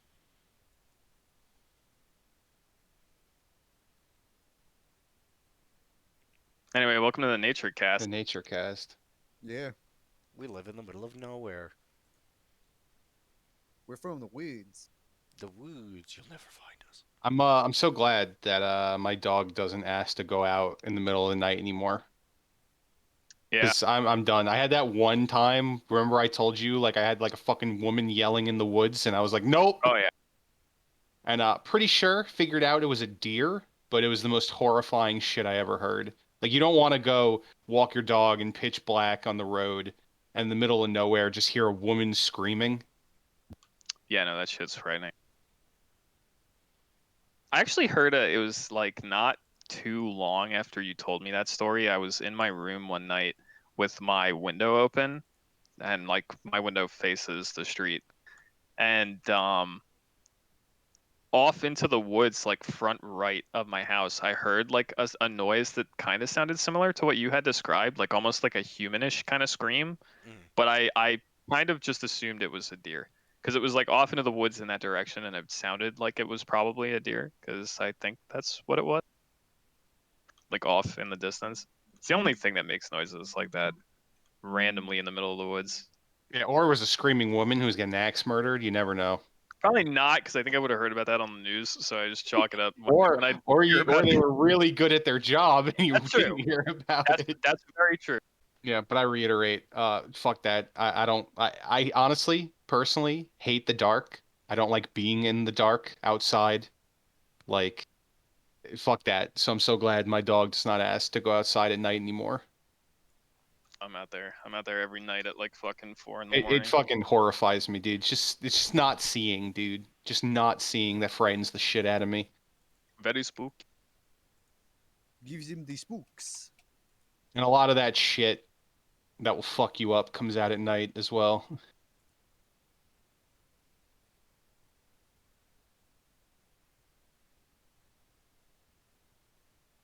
Do you have more to your week, Rob? Or should we end this nature segment? Other than preparing for Get me the started on the Bigfoots around here. yeah. Yeah, it's them liberals. Liberals and Bigfoot. Swear to Other God, I than- hear Bigfoots in the woods, dude. I thought you don't believe in Bigfoot. I don't, but it's fucking creepy. Are you an actual No, Bigfoot truther here? Talking no, about Bigfoot. Bigfoot is a load of shit. But that being said, the load of shit that they say it does, I swear to God, I hear in the woods. Okay. Other than getting ready for the trip, I watched the Dota anime. It was interesting. You liked Well- it. Won't make Did he? For someone who doesn't know anything about Dota, it was interesting. Don't worry, It, you don't nice. really have to know anything about Dota because there's not much to know. yeah, it doesn't necessarily make me want to play the game or anything, but it does draw interest into the world of Dota. Yes, it does. You want to play the game now? I don't want to play the Yeah, game. he doesn't want to say it, but he wants to play it. He's like, God damn, I want to play. That Dragonite is thick. Damn, Piranha's got boy. a fat ass. And I want to put my head all up in it. There were some parts that Richie's like, I didn't know this was part of the Dota universe, and I just kind of laughed. Yeah, because guess what? They weren't. It's very incomplete. So it was an interesting time, and I'm glad that it went well. Gives me hope for more good stuff coming out of Netflix and more like game lore based stuff. Because I know Riot is doing something like that too. Oh yeah, get excited, dude. For my League anime. League. But Get hyped yeah. for the Resident Evil stuff coming out on Netflix. Oh shit! That's what I'm excited for. Also, the Borderlands shit coming out, I'm hoping is good. Is there Borderlands Netflix stuff? Yeah, Or Netflix just a is making movie? The Borderlands movie. Is the Borderlands movie a Netflix movie? I thought it was just like a movie. Pretty sure it's from Netflix. Really? I didn't know that. I gotta That's double true. check. I thought it was from Netflix. I don't know. I'm Google. Google fact check me right now. I don't know. I just see directed by Eli Roth. Lionsgate. I don't see mention of Netflix, but I am on Wikipedia, so maybe they're not saying it. I don't know. I knew nothing of it being a Netflix movie, but maybe it is. I just thought it was a movie in theaters. But perhaps I'm wrong. But yeah, that's what I'm looking forward to the most. That was my week, though. Go on. Cool beans. I didn't do anything of interest other than play Resident Evil 8, so I guess I'll talk about that a little bit. Get excited. I'm gonna talk about werewolves and make Richie's boner very large. And big titty milkers. Yes. So I have a question before I dig into this. I haven't finished Resident Evil 8 yet because I've been doing other shit during the week sporadically. I'm probably like less than halfway through it, to be honest. I don't think I'm giga far. But to what extent do people here give a shit about spoilers for Resident Evil 8? I don't know. I have basically seen majority of it. Okay, so you don't really care. No. Well, and you've probably seen more than me because I haven't finished it. Richie's not saying anything, so I'll assume he doesn't give a fuck and he's fapping to werewolf porn or something. Absolutely. Yep. And Anthony gave me an I don't know, so I don't know what that means. So I guess Wait, I'll. what was the question? Sorry.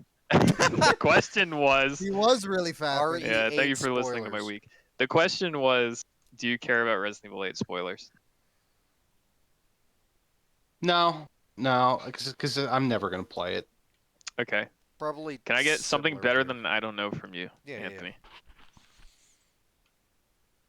What'd you say? I said. Tell me if you care. I just won't. I'll do spoiler free. I'm trying to decide because I mean the odds of me getting this game are fairly slim, just because I'm saving money for other things. No, it's fine. Go ahead. All right. Well, like I said, I'm not gonna go hard on spoilers anyway. But if no one cares, I'll talk a little bit about what I have seen. I'll start really. I'll try to be kind of brief about this because I don't want to ramble about it for a fucking hour. And I haven't finished the game, like I said, so I don't have a shitload to talk about anyway.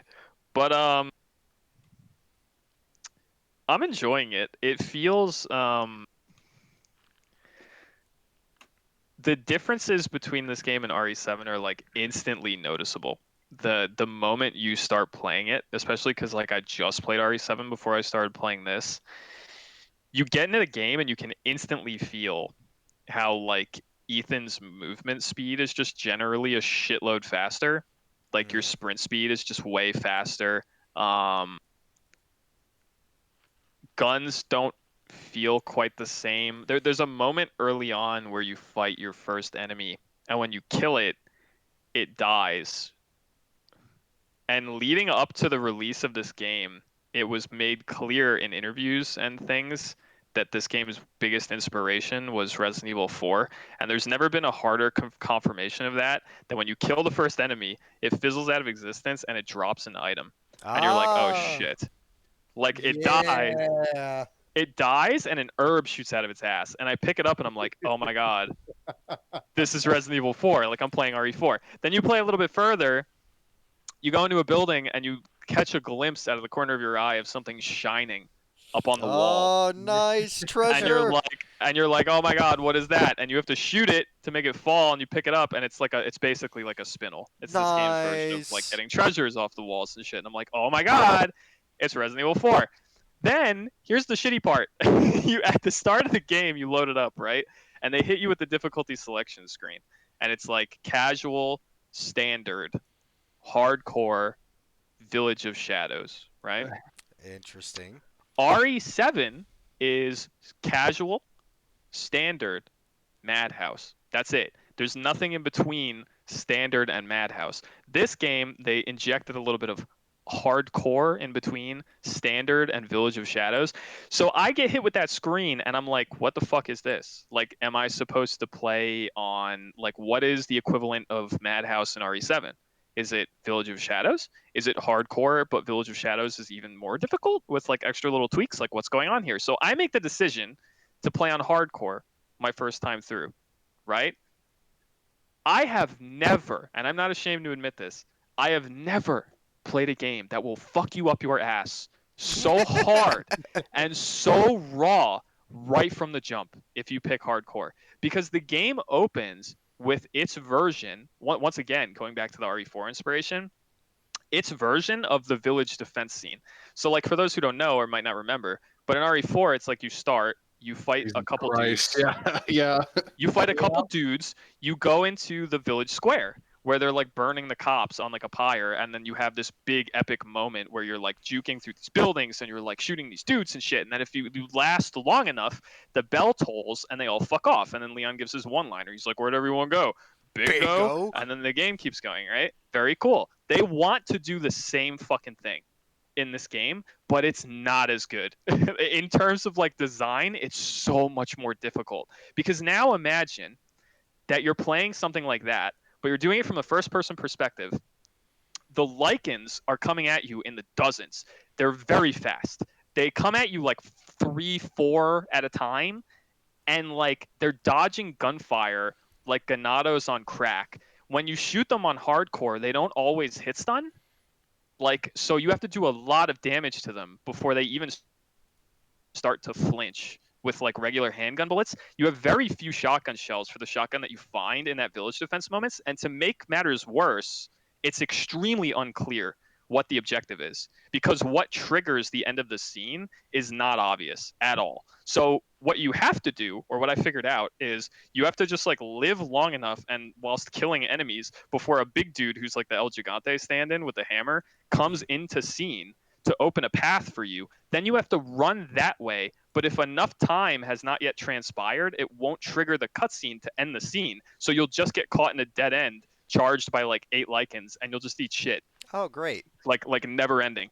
So eventually, after doing that, and I died like a dozen fucking times. Eventually, I just did. I still, to this very moment, don't know what causes the scene to end. I don't know if it's time based. I don't know if it's like how many lichens you kill before it decides to end for you. I don't know what it is. But all I know is you either live long enough or kill enough enemies, or a combination of both, and then you move to where that dude enters from, and then a cutscene will trigger that ends the scene.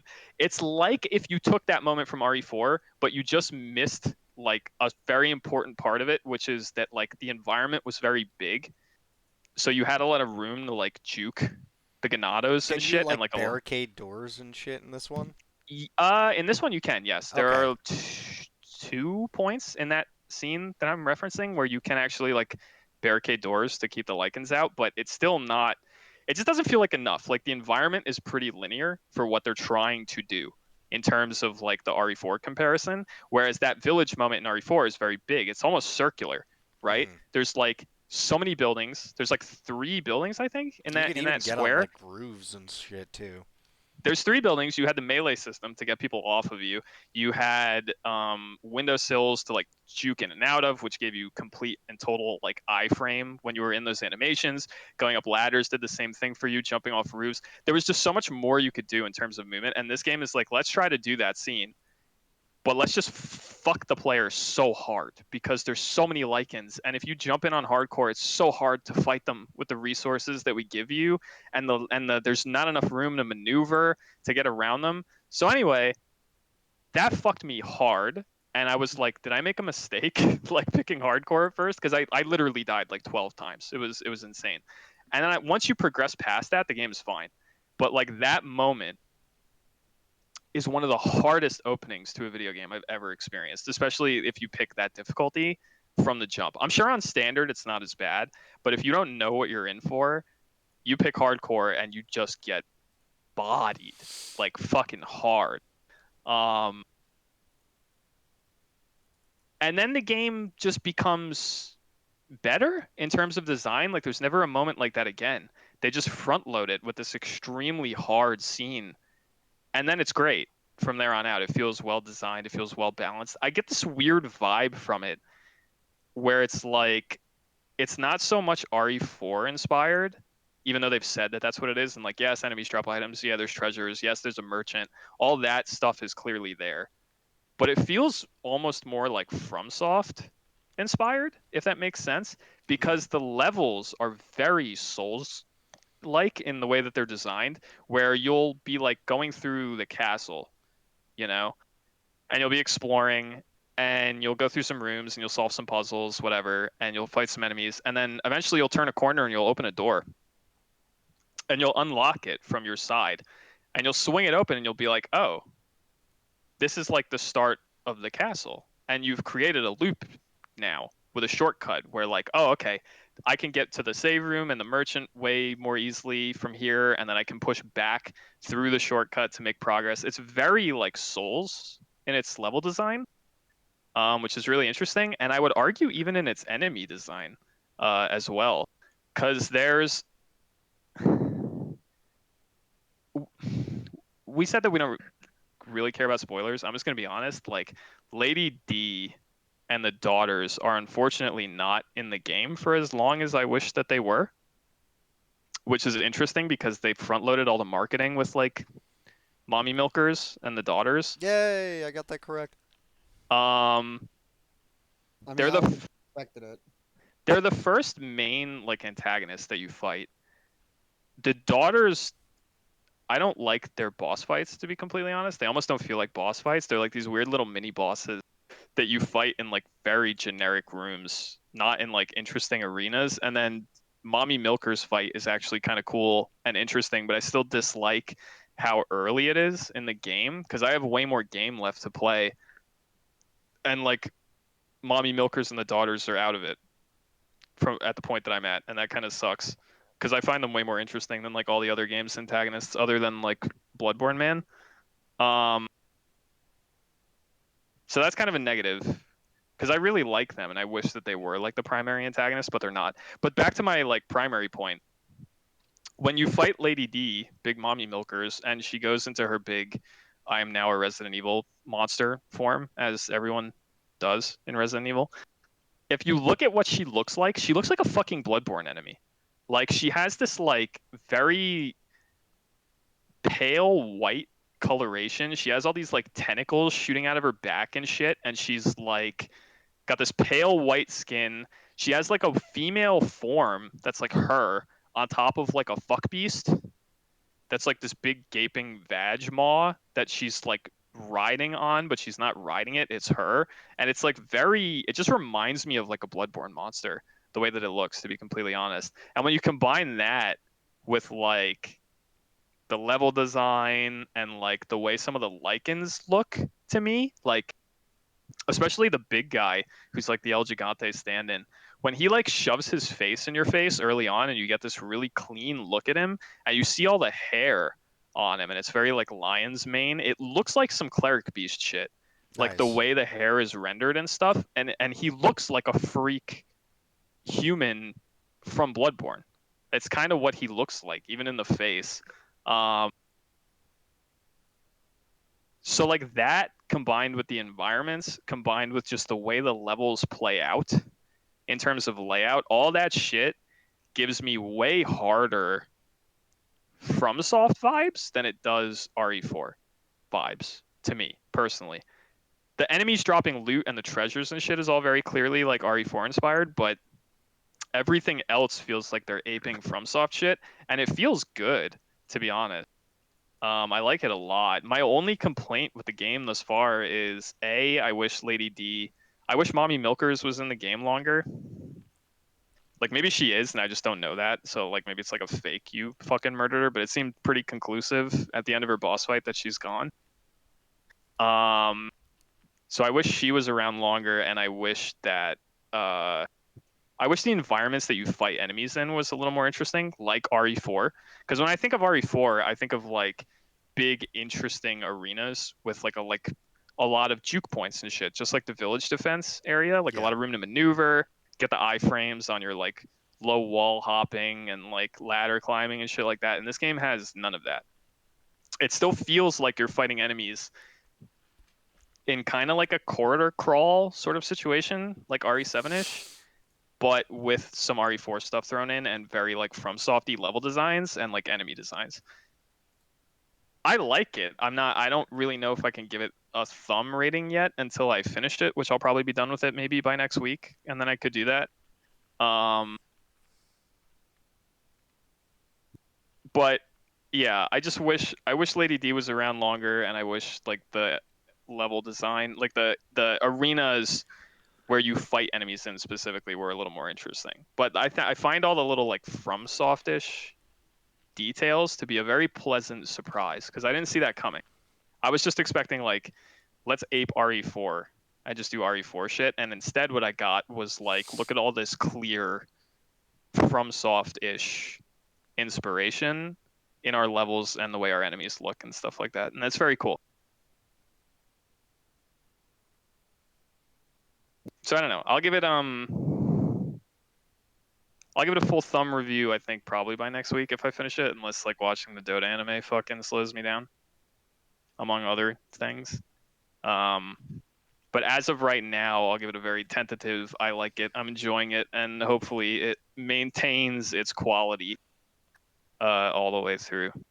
And I do recommend it. Okay. I'm enjoying it quite a bit. It's really nice. Like even though it's not entirely like RE4, there's something so nostalgic to me about like killing an enemy and they drop an item in a Resident Evil game, and I look down at it and I'm like, oh my god, it's kind of like I'm playing RE4 again. And you get that little feeling, you know, that little warmth of like discovery as you're like exploring the environments. You don't know what's around every fucking corner, and like you're killing these enemies and they're dropping items, and you're going back to the Duke and you're like buying firepower upgrades and shit, just like RE4. It's so I don't know. It just feels good to play Resident Evil that's like this again, like a well designed attempt at another RE4 style Resident Evil. It's very fun.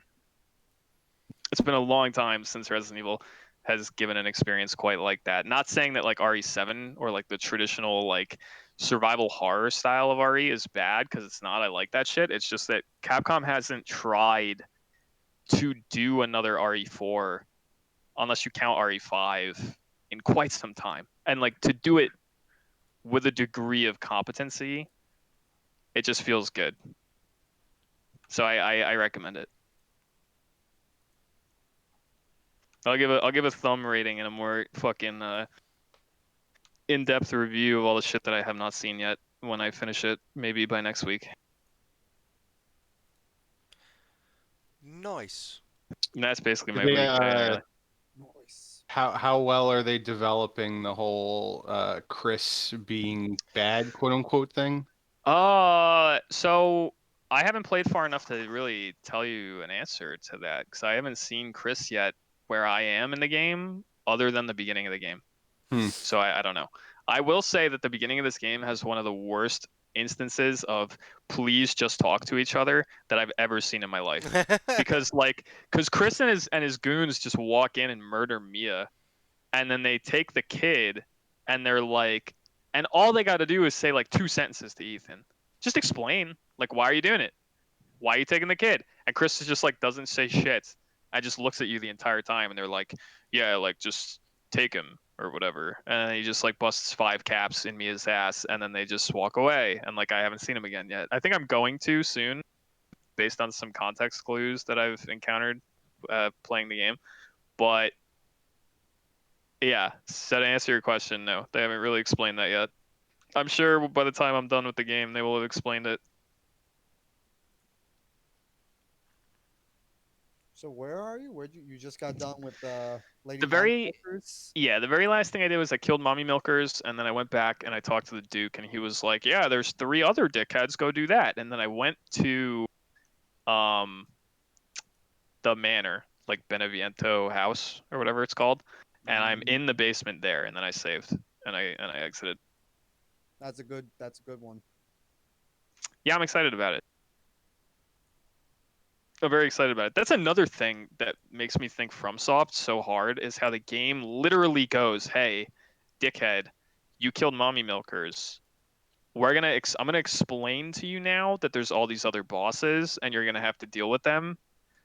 And here's what they look like, and here's who they are." And it's like so.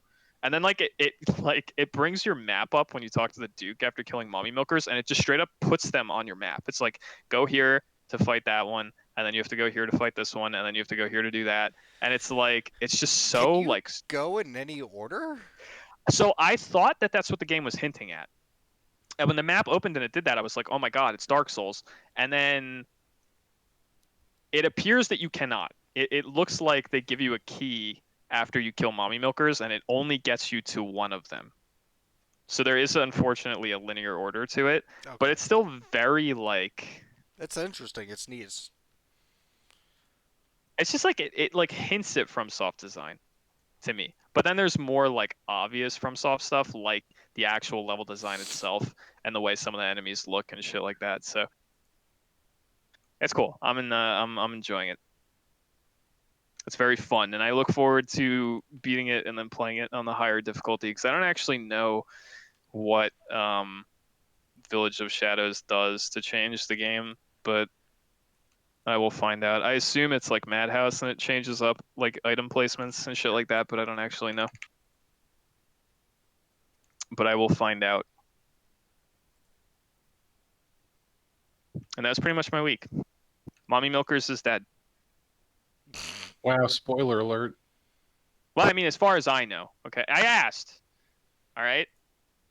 Spoiler tag my fucking week. I asked if people care. The best shit I've seen are the YouTube vids recommended to me that are like must-have mods for Resident Evil Village, and it's the fly swatter just so you could slap her ass.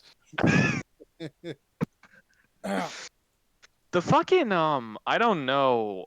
I don't know if there's more information that hasn't been given to me yet in game, but like I said, all I did was I played the castle, got to the next spot, and then saved and quit, right? So I don't know anything else past that. So if anyone like Rob, if you know, please don't tell me. But I'm all not I'll gonna say shit.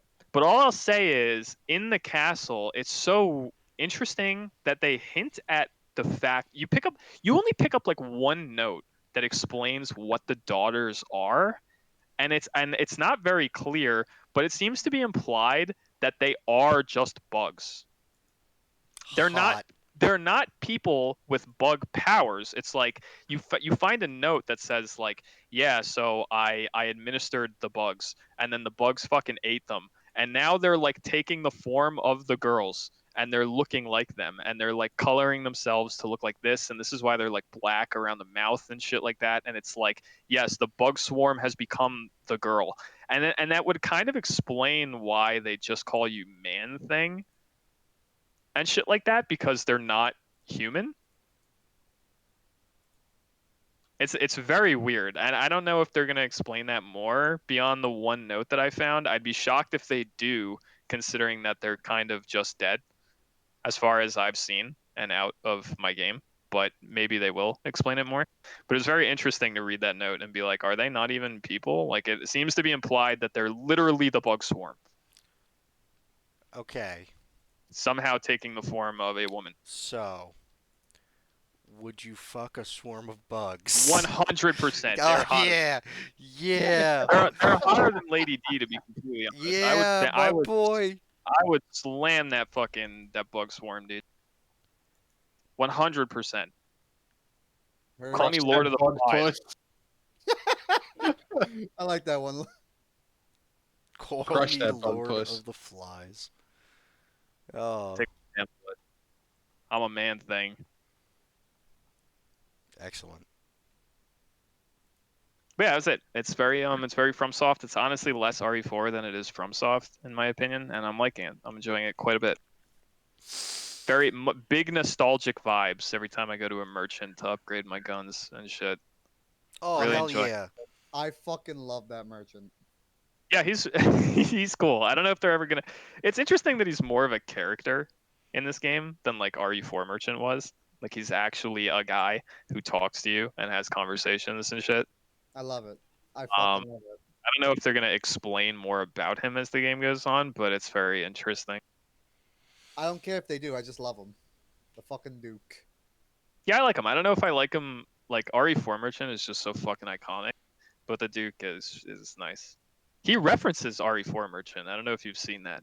There's a moment There's a moment, it's a random line where you go up to him and you talk to him and he goes like, haha, what are you buying? And then he laughs and he's like, oh, it's just something an old friend used to say. Nice. Huh. Canonizing the existence of RE4 Merchant He as a exists. guy. He's a real guy. Weird guy. Weird business partner you got there, Duke. Very fucking cool. And with that all out of the way, let's get to our very few news stories. The first one is Skullgirls gets umbrella. Yeah. The meme is dead. The joke that she was never going to get put in the game, it's been murdered. Because she's in it. She's and she's coming to the mobile version too. Wow. Yes, yes. Get that money. Yeah. Now. Yeah, it's very nice. That's it, though. Yep. Let's roll. Let's do the order a little bit different. Roll into fighting games. Is Maximilian is having people fight in MKX, another I Twitch fucking love. Rivals tournament. I don't think. Okay. I don't think that what Max is doing. He did this with Marvel 3, where he had a Marvel 3 tournament. It wasn't a Marvel Infinite tournament. It was a Marvel 3 tournament, Twitch Rivals. He did it with KI. I don't think Max has ulterior motives of being like, hey guys, fuck that newest edition of the game. Look at this. Especially because he likes MVCI and has gone on record as being like, this game actually plays extremely well. So I don't think that's what he's doing.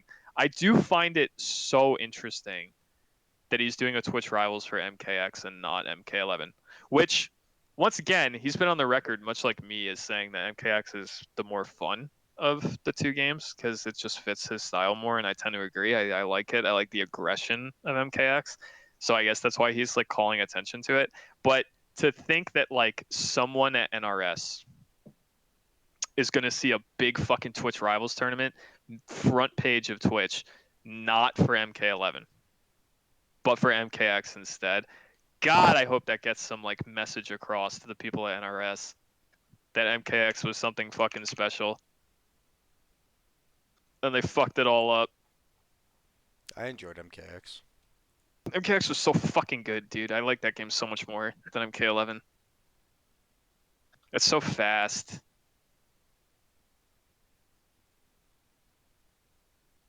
Anyway, yeah, hype. MKX tournament. If you want to see all the fucking admittedly, MKX is broken at the top level. Like there are some characters that can get you in a vortex that you just can't escape. Which is like part of its aggression is like mix-ups on wake up and shit are just out of this fucking world. So if you want to see some absolutely insane shit where you look at it and you go, how are you supposed to block that? Go watch this Twitch Rivals tournament because you'll be asking that question constantly. May 24th. Beyond that, the epic apple slap fight intensifies. How does that intensify? It Yeah, I don't know what you're referencing. No, I it don't even know doesn't if really. I.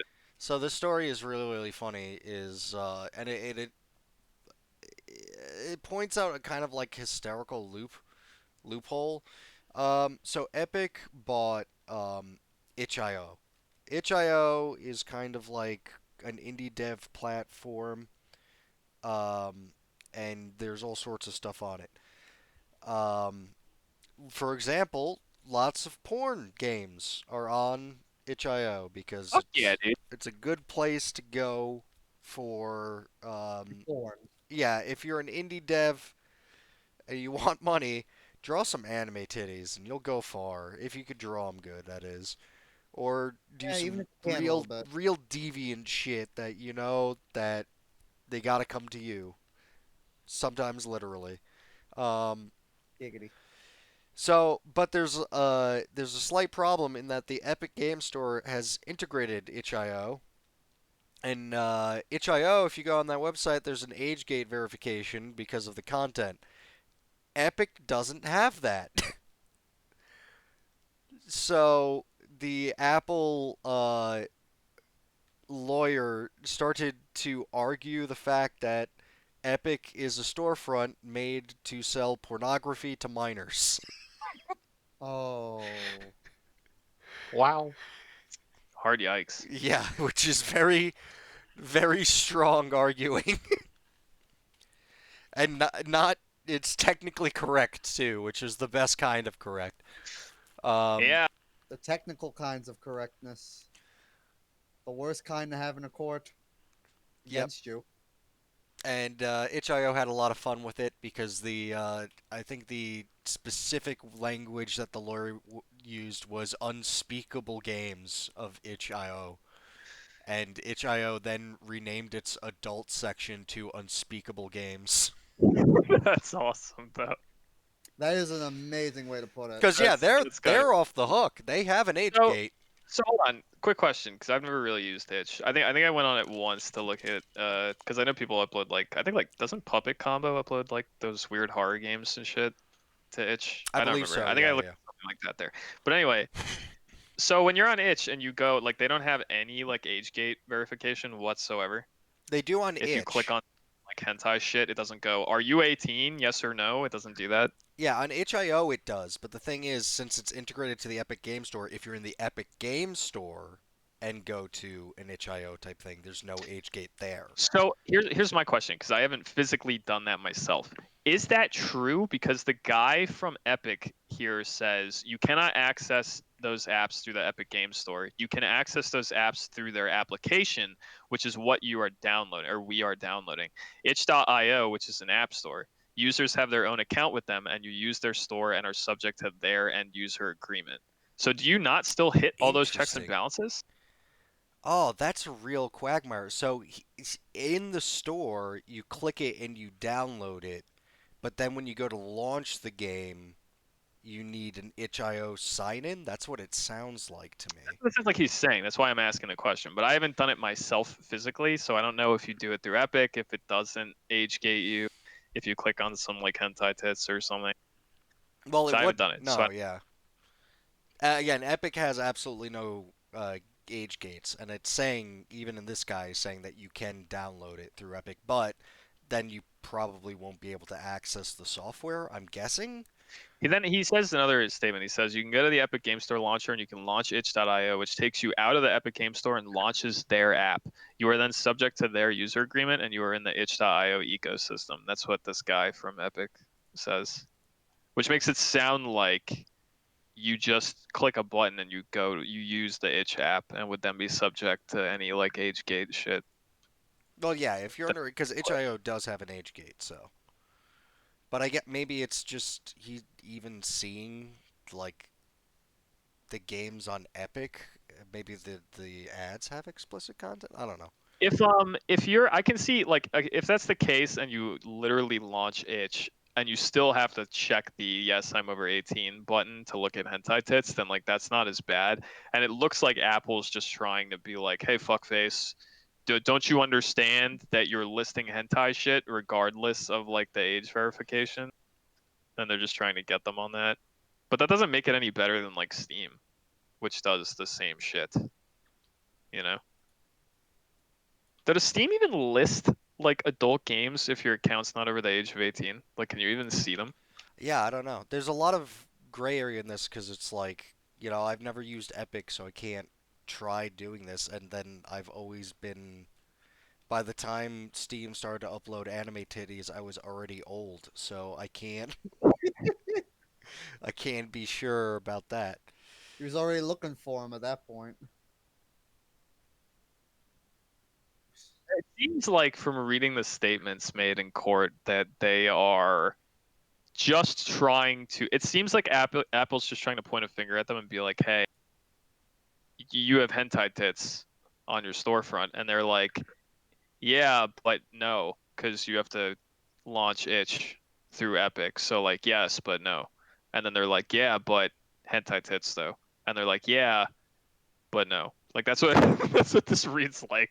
It's very confusing. Like I don't understand what Apple's trying to get them on because if you still have to go through itch for the age verification, then I don't really understand what the problem is. I It think. literally seems like Oh, Apple's just you trying know to what it you should is? have You tits know on what? your fucking. I read it line by line now, and what he's arguing is, he's just basically trying to imply strongly because you could download itch through the Epic Game Store and itch has this content and you could download itch without an age verification because it itself is a storefront and it has Right. its own checks.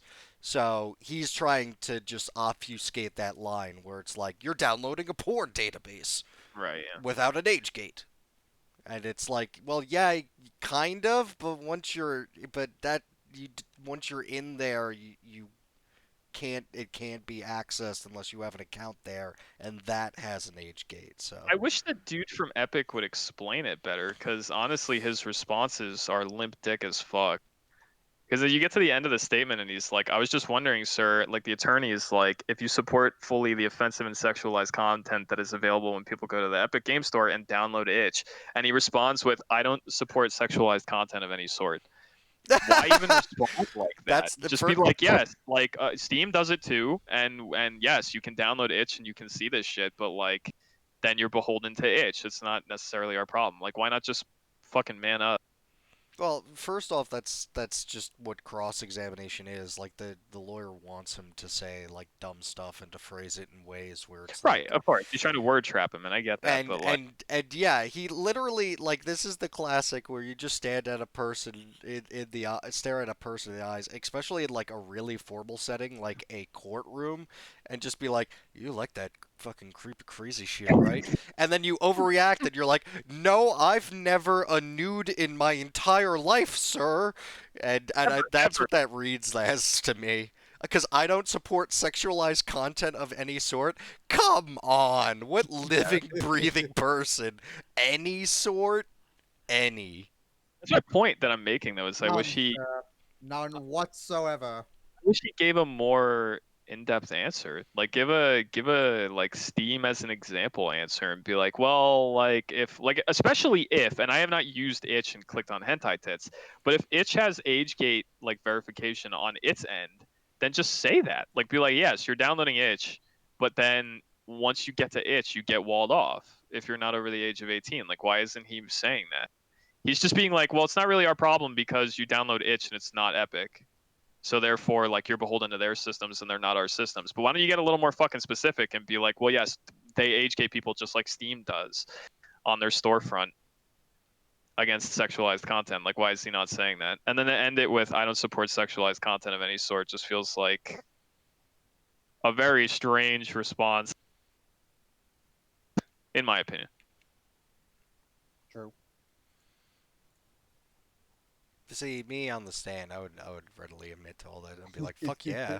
Can I go Hell to itch yeah. right now with the app and just click on hentai tits, like on their website? I'm assuming I can, The right? game that they're specifically it. talking about is called Sisterly Lust, so I mean, give it a shot. See if you can find it. No, we're doing live, we're doing live What? testing.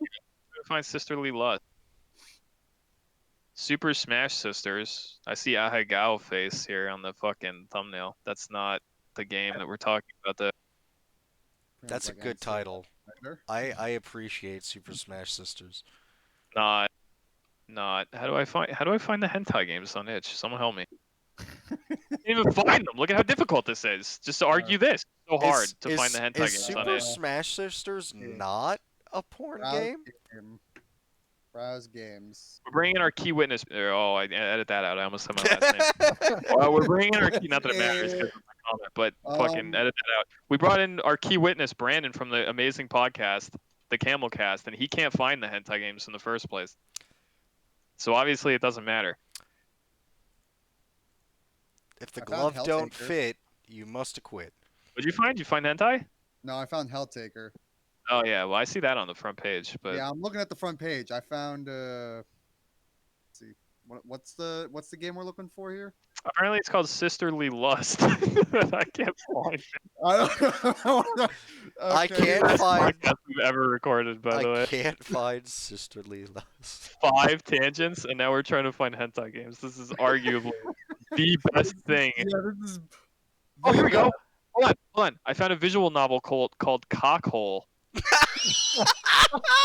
I found Sponge Glock SquarePants. Oh, no, it's not called Cockhole. I think it's made by a guy named Cockhole. I found Monster Girl Maker. That's That's probably porn. pretty close. Yeah, does it have tits in it? It doesn't look like it. Can you make them with tits? Hold on, there's a visual novel made by a guy named Cockhole. There's got to be some cockholes in it. Let's see. Nope. Can confirm, no tits. Yeah, I don't see cockholes here either, even though the guy that made it is called Cockholes. Did you guys are at our EGS, right? I'm on itch.io. What do you mean? Oh damn.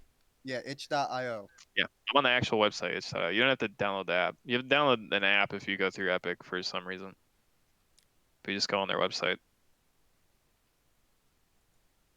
Uh, Oh, this one looks like it might be a little tit oriented. Nope. Nope. How do I just like? I found a Demon Slayer fan game. How is there no Where the fuck is this? Found a visual novel. How is there no like filter for like adult content? Oh god, this looks creepy. All right, no. Oh, Scrolling right by that. That looks really fucking creepy. What was it that might have called? been what we needed though. Sort the court. Interactive story about sex education. I'm getting there. No, Yeah, but this that's looks educational. yeah, this looks very safe for work. I don't see boobies anywhere.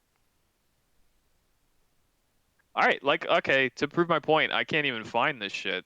So I don't know what the problem is. Brandon here is an expert at finding titties through search engines. I can't find it, dude.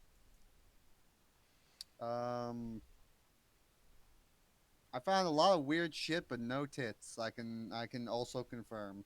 And if you type in sisterly lust, nothing comes up. So I don't even know what they're on about.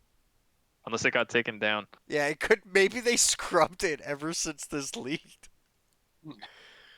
Sisterly So I lust on posted this Steam? on the 7th. Oh my god, sisterly lust on Steam. If you click it straight from Google, there is no store page. There's an encounter while an error while processing your request. Maybe they did take it down. Oh my god, it's been scrubbed from the internet. Here we go. Okay, hold on. From Google, right? Sisterly lust by pervertier on itch.io. Nice. Click it. Are you 18 or older? Yes. Cool. And now I can see it. So I mean, they ask you. It's a very limp dick like verification. So all I had to do is click a button. Yeah. But that's But that's how all it you works. need. Anyway. Yeah. So yeah, like it totally asks you a question, and it's really no different than Steam. So I don't see what the point is that they're trying to make, other than just wagging the finger and being like, "Well, you shouldn't host any of this at all because it's not good." Again, I think it's they were trying to conflate that the app itself was was the pornography because they Yeah. didn't talk about like all the other stuff that was on itch.io, and the fact that you could download itch.io from Epic Games means that you downloading porn. They like purposely argued in bad faith. Okay. Anyway, big dumb argument. Itch.io, fuck. We did it. We are the detectives, okay? Itch.io asks for your age. You lie anyway, even though you're 12, and you say yes, I'm 18, and then you get to see the boobs on itch.io. Okay? You heard it here first, folks.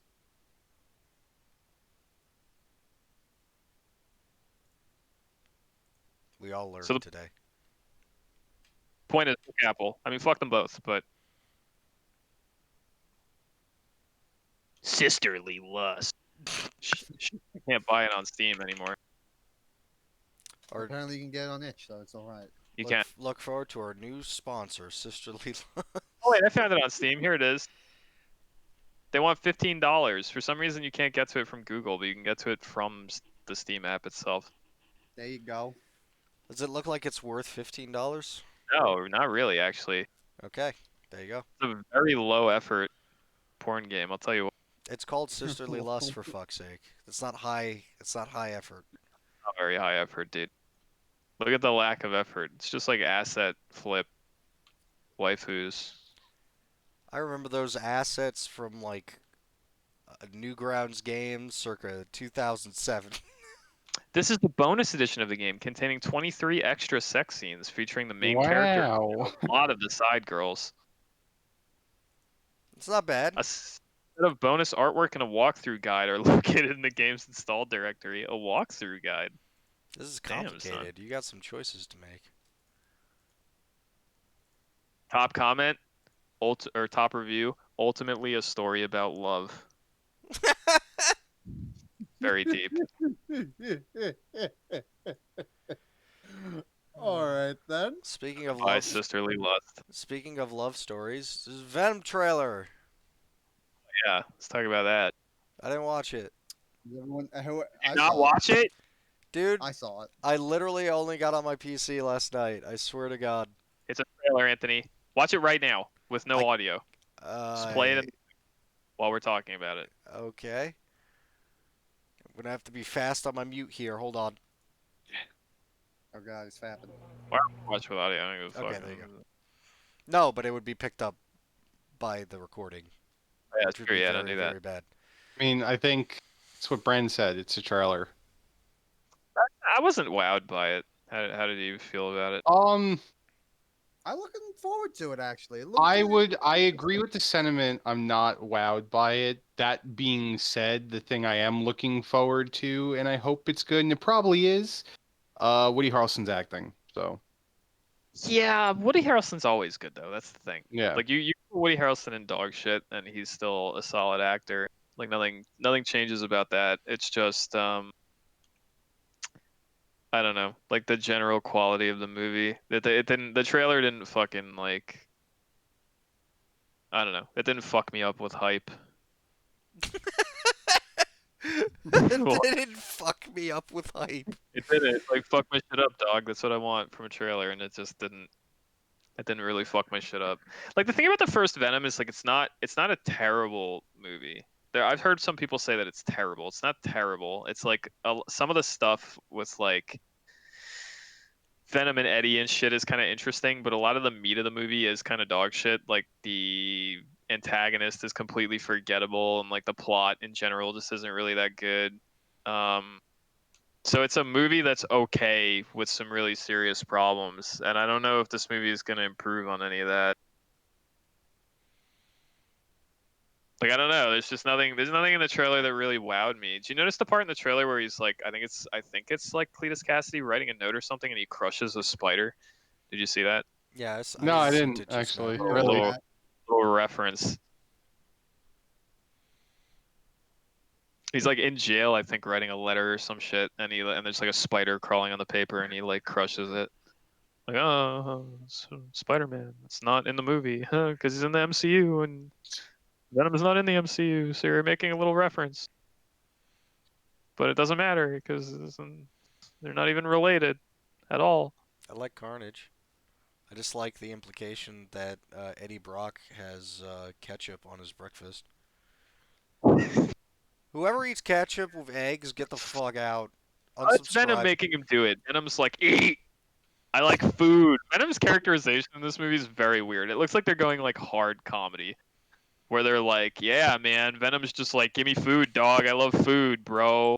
And he's like, bro alien that just wants him to like be fed pancakes constantly via Eddie, and it's just like very strange.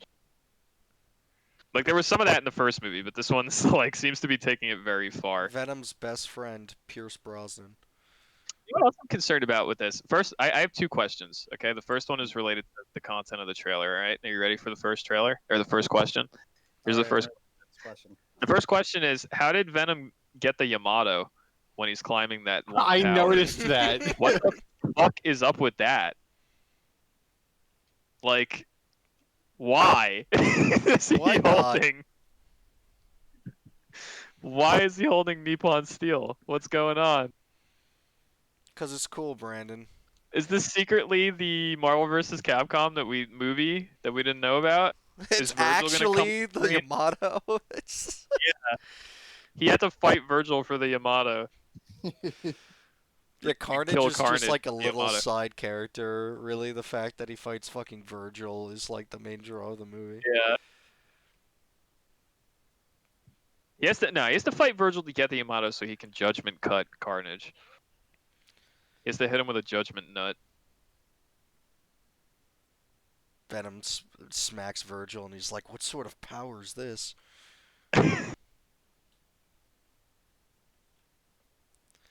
No, now I have like an entire storyboard in my head where like Virgil wants a symbiote because power and like all this other shit. God Oh damn my it. god, it's true. Virgil or Dante with a symbiote is just like extra girth. Yeah. I don't know like what the multiplier is on that girth, but it's just extra girth. Think of all the cool sheathing and unsheathing you could do with tentacle arms on top of your Oh regular god. arms. Natural judgment nuts and symbiotic teeths.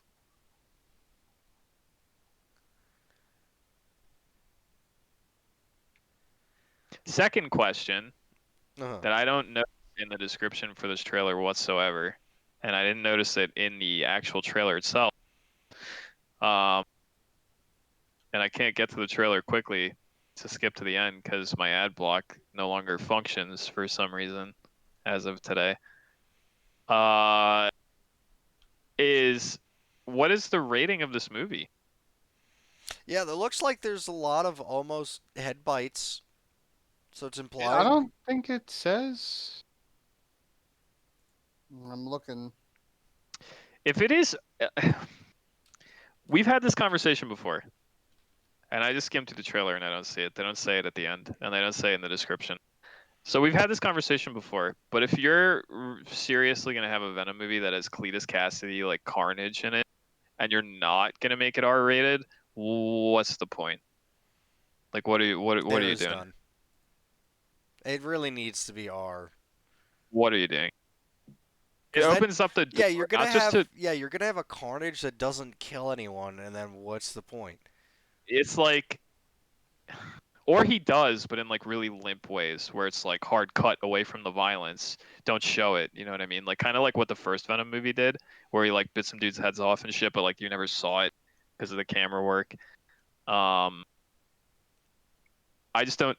I don't see why you would do that with a Carnage based Venom movie. It's like very disappointing if that's the case. And the fact that they're not showing the rating tells me that they just don't want to tell people that it's like PG-13.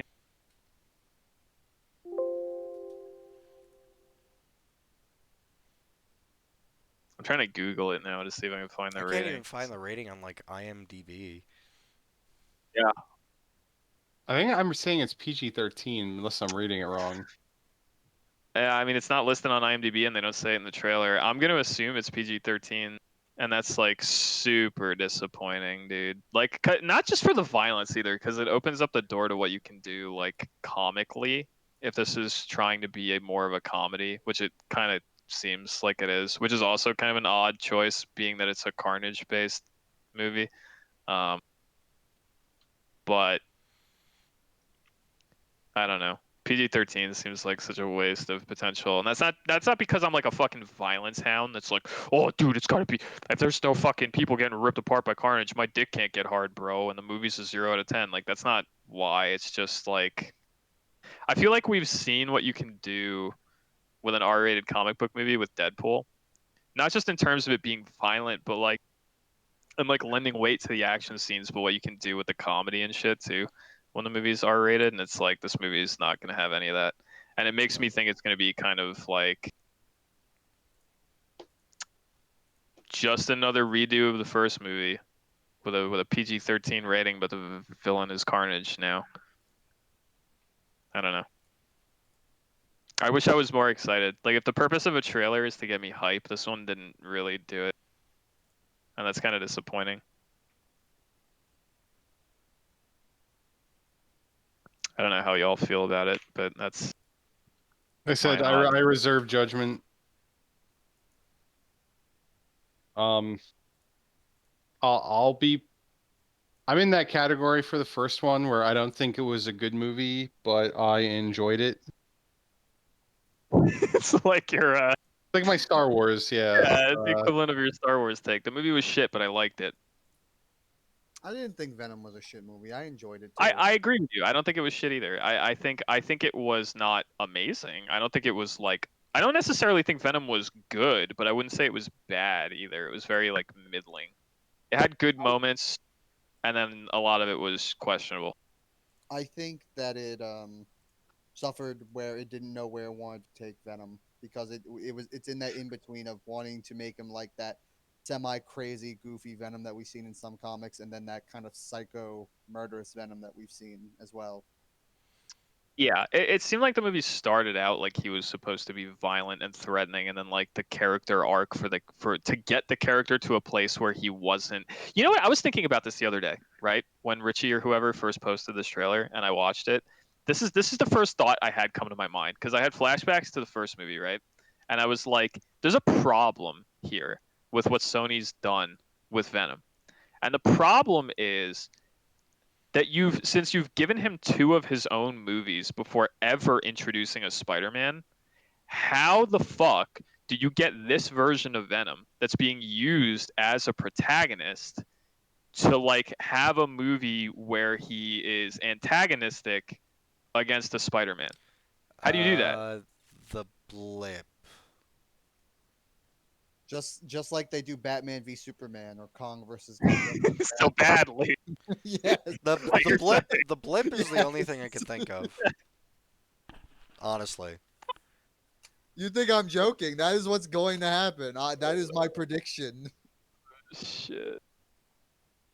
They're going to make Venom have his own little thing. They're going to make people be like, "Yeah, we like Venom," and then they're going to do a Venom versus Spider-Man, and it's going to be shit.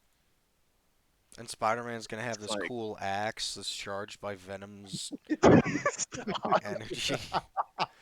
And then No, That was Mecha. my they're gonna have, sound. they're The both going to sound. have the same. Then the answer. Iron Spider busts out of the wall.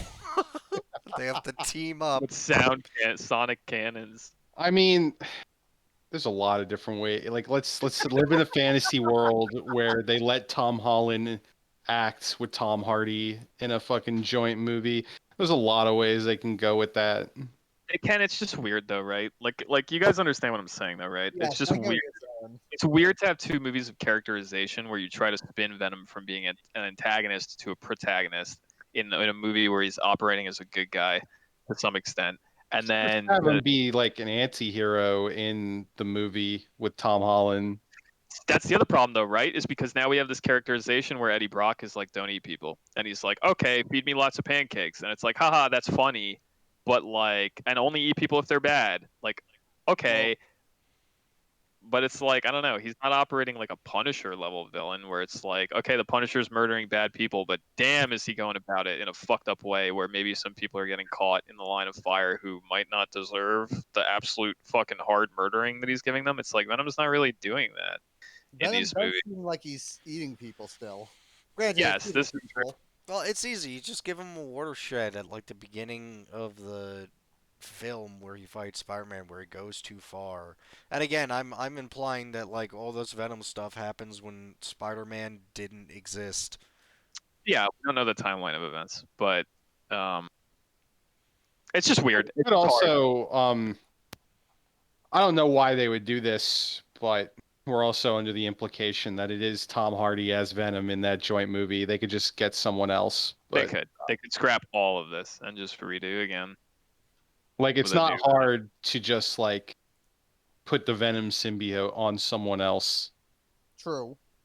And then Will they write out Tom Hardy? I don't think so. But You can put the Venom symbiote on someone else, but Venom is still Venom. You know what I mean? Like they're characterizing Venom himself as well, and like so he has some degree of control over what he's doing, and he's not really a huge dick. Like it's been instilled in him now to be comical, eat the breakfast, only eat the bad man, Venom. but he's You really know? only doing it because he likes Eddie. Yeah, that's Not eating true. people because he's a good person. He's not eating people because Eddie's like, don't do it. And he's like, okay, I like you, Eddie. Okay. I'll have to reserve judgment on this fact of conversation until I see the second movie. It feels to me like by the time the first movie ends, Venom is like a little bit less of a dick. But like I don't know. I don't know what especially this. in the first movie, a lot of the shit he's doing, he's like, no, I want to do this, and Eddie's like, no, and then Venom's just kind of like, well, I kind of need your body. Yeah, all right. And then even throughout this trailer, while they are definitely much more buddy buddy, we don't know the extent of how much Venom is for lack of a better words, tamed, air quotes. I would have to rewatch the first movie to remind myself, but I feel like by the end of the first Venom movie, Venom is a little bit more of like a good guy who's okay with the idea of not like just randomly eating people who may or may not deserve it. Like it I mean, seems at the end of the trailer, he's willing to eat the woman he's been protecting with Eddie because she doesn't have fucking chocolate. yeah. He's like, I will eat her, and he's like, no, you won't. But that's like that. I feel like that's a moment of comical, like he's hungry, and it's like, he'll eat her, and it's like, yeah, maybe it's because he's with Eddie, and so you put him with someone else, and then he becomes an asshole, and then Spider-Man fights him. And it's like, I don't know, maybe, but I don't know. It just seems weak. It seems a It little also, limp-dicked to me. it also goes somewhat, and this is with my very basic knowledge of the symbiote comics, where it's like they need to eat brains. It is literally their substance that they need to eat. Like it's something in the brain. I don't remember exactly what Or it is. chocolate. It's in chocolate and some mushrooms. Is that really a thing? I didn't know that. Yes, there is a substance that they need to eat that can be found in brains, some chocolate, and some mushrooms. Which I is actually, why I actually find it hilarious that he bites a lobster's head in the first one, that he's obsessed with chocolate, and then in this trailer you see him chopping up mushrooms. I actually didn't know that, and I've liked Venom since I was like a child. That's a little detail of from the comic iteration that I did not know. The same thing that the liberals are doing. It's a little touch that I actually really like that they put in. So anyway, Again, like I said, we have to really reserve judgment until this movie comes out. This movie, like, they might have ended the last movie with like, "Oh, I'm funny, eat the pancakes, I don't eat people." But like the course of this movie, he could turn into an asshole real quick. he could, Especially and with it's Carnage out. I just like immediately disappointed by the lack of like a confirm on the R rating and the fact that like this movie could just end up being like the first one where it's like, yeah, there's some stuff in there that's kind of cool, but then there's like a lot of stuff that's super forgettable. And then it's like, all right, like we walk away with a solid like 5 or 6 out of 10, or like a double whore thumb movie, and it's like, okay, but it could have been something You more. want to know why it's gonna be that way, Brennan? Because a double whore thumb 5 out of 10 movie still prints them fucking millions. Oh hell yeah, it does. Yeah. There's also a lot of dumb idiots out there who will go and buy a ticket to see this movie who don't understand that like it's not an MCU movie. You know what I mean? Like they Well, don't. There's a lot of people out there who don't follow this shit like we do. So they're like, oh cool man, Venom new Marvel movie. You know, they don't realize that it's like Sony held and it has nothing to do with the other movies that they like. It's not run by the same people, so it's not going to be of the same quality. And then they watch it and they might even still like it, even if it's not that good. I'll be one of those people who go to see it in theaters. Yeah, but I'm not lumping you in with the idiots who don't know better. You're going and you know the backstory of it. I'll watch this movie too. I'm not going to see it in theaters, but I'll watch it. I'll watch it when it comes on Netflix or something. Oh, that also reminds me. Speaking of theaters and places, I also got my one and done shot this week. That was one of those things I did. Cool beans. Nice. I fucking hate myself. You got the 5G. You got the Nice. liberal hoax juice inside Yeah. of you. I got Pro the hoax juice. I got the nanomachine, son. The nanomachine, Don't the mess with alien juice, the Bill Gates 5G. I got a guy at work who won't stand next to anyone who's vaccinated because he's Oh like, my Oh it's God, gonna my shut sterilize them, dude. god. Are you So, serious? What Yeah, the 100%, fuck? dude. So That doesn't Brendan, even make sense. So he won't stand next to you? No, like it's anybody. You Dude, like, he legitimately, dude, like one of my coworkers, her boyfriend works in seafood, and she was telling me that she was like over there one day, and he had to bring something over there, and he went there, and he didn't know he was vaccinated, and then all of a sudden, this dude was like, "Hey, man, are you vaccinated?" Was right next to him, and the guy in seafood was like, "Yeah," and he yelled at him to get away from him, don't come near him, like this is someone you work with? someone who works a different department, but I know of them. Oh my God, this person should like not be allowed around human beings. You want to know what else he does? He goes out every lunch break and takes pictures of the sky looking for chemtrails that the government Okay, is Wow. laying. all right. Well, okay. Now it makes All right. sense. There's Yeah. some. You found a fucking grade A whack job. Yeah. The It's pattern incredible. the pattern When I is come- established. What's next? Splicing up. Progress. Arc animated series? I don't know anything Yeah. about this. I know nothing about it, but the trailer was pretty good. I enjoyed it. I mean, it's dinosaurs Watch it with no audio. and tech.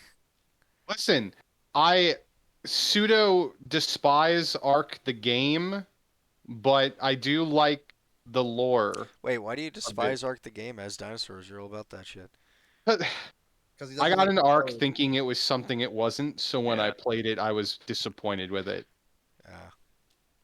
And then it got to levels of like silly that because I wanted it to be something different and it didn't mesh, I just kind of don't like it.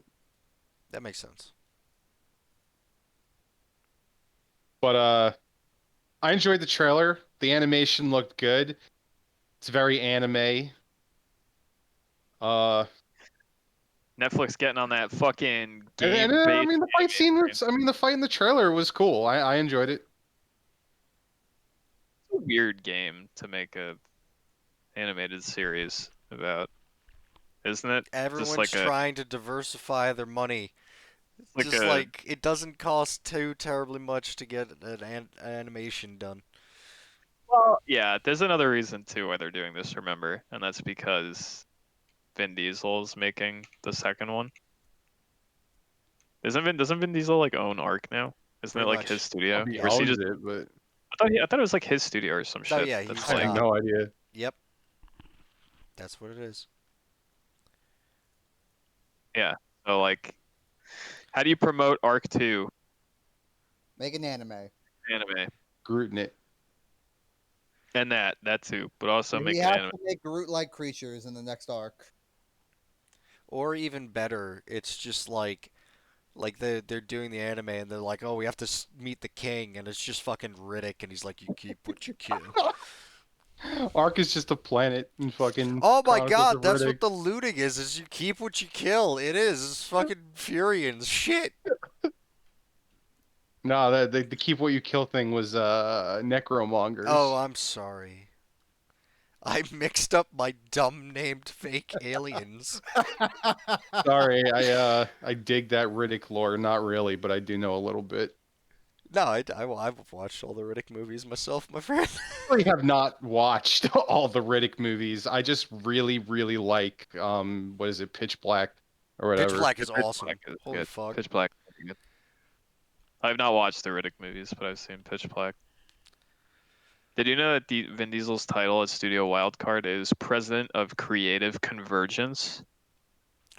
What the fuck? Wow. What a sick title. I want that on a business card. Real bad. Badass. No, no, I just in my free time, I'm a director of creative convergence. Convergence. What the fuck does that mean? You keep what you kill, and then he stabs you.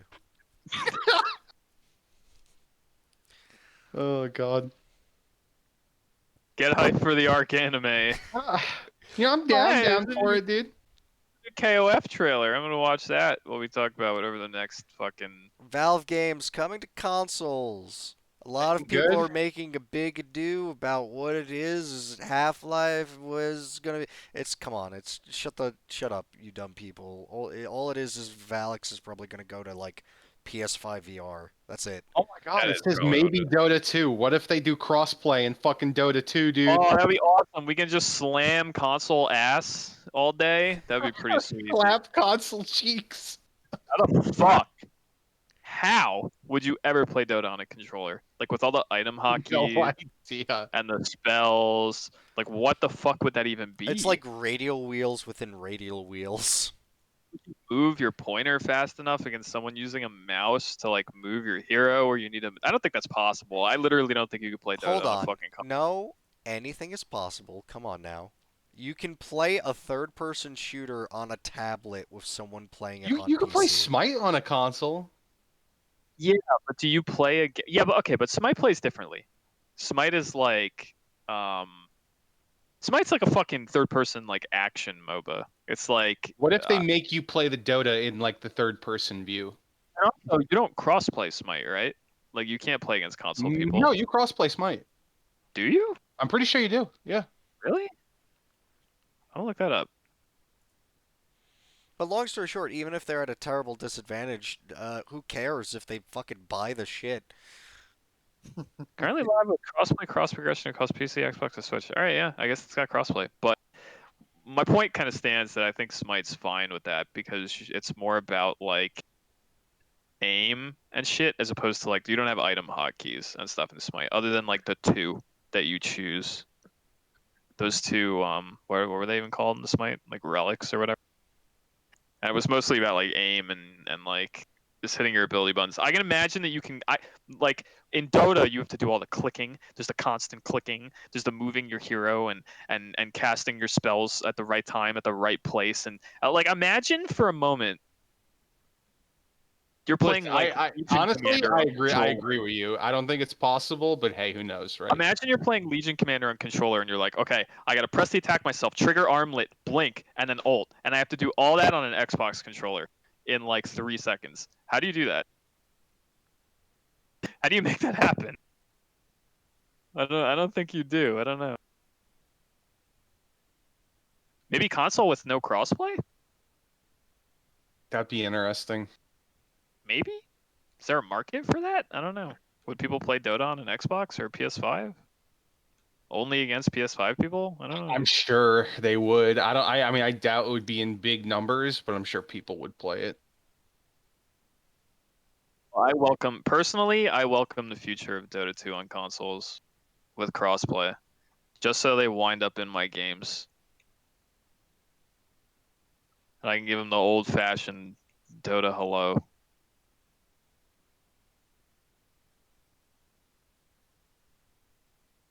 Old-fashioned Dota hello. Welcome to the game.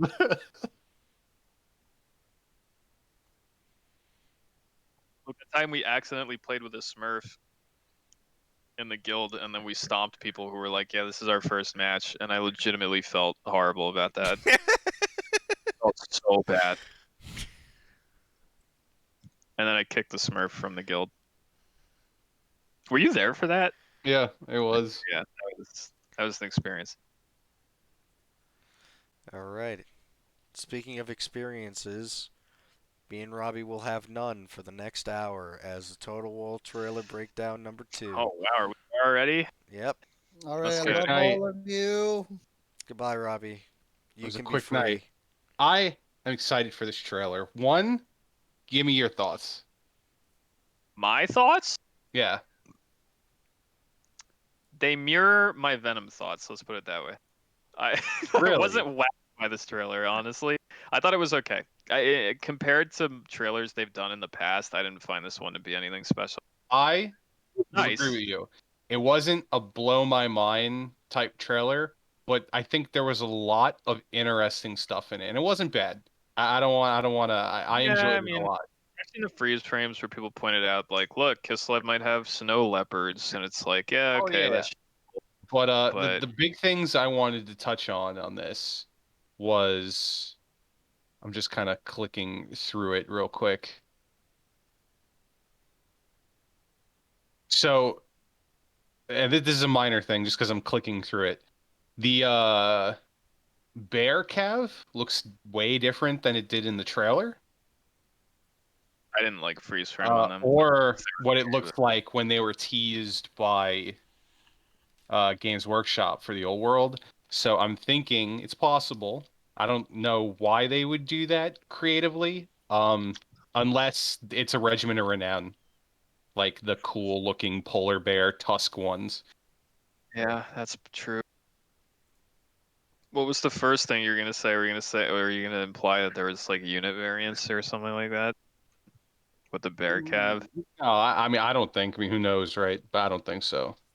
Um, clicking through, clicking through. Second thing I want to touch on, it may be nothing, like most things in this trailer, but that frame where they showed the lone Chaos Warrior looking at that town that looks like a multi-tiered city, is that a hint? And maybe we're getting a Siege rework that includes tiered cities? Yeah, I did kind of notice that. I didn't know if I was supposed to take anything from that in terms of gameplay or not, but yeah, I don't know. I mean, we know they're doing something to sieges. We just don't know what it is. So maybe that was a hint. Maybe not. I don't know.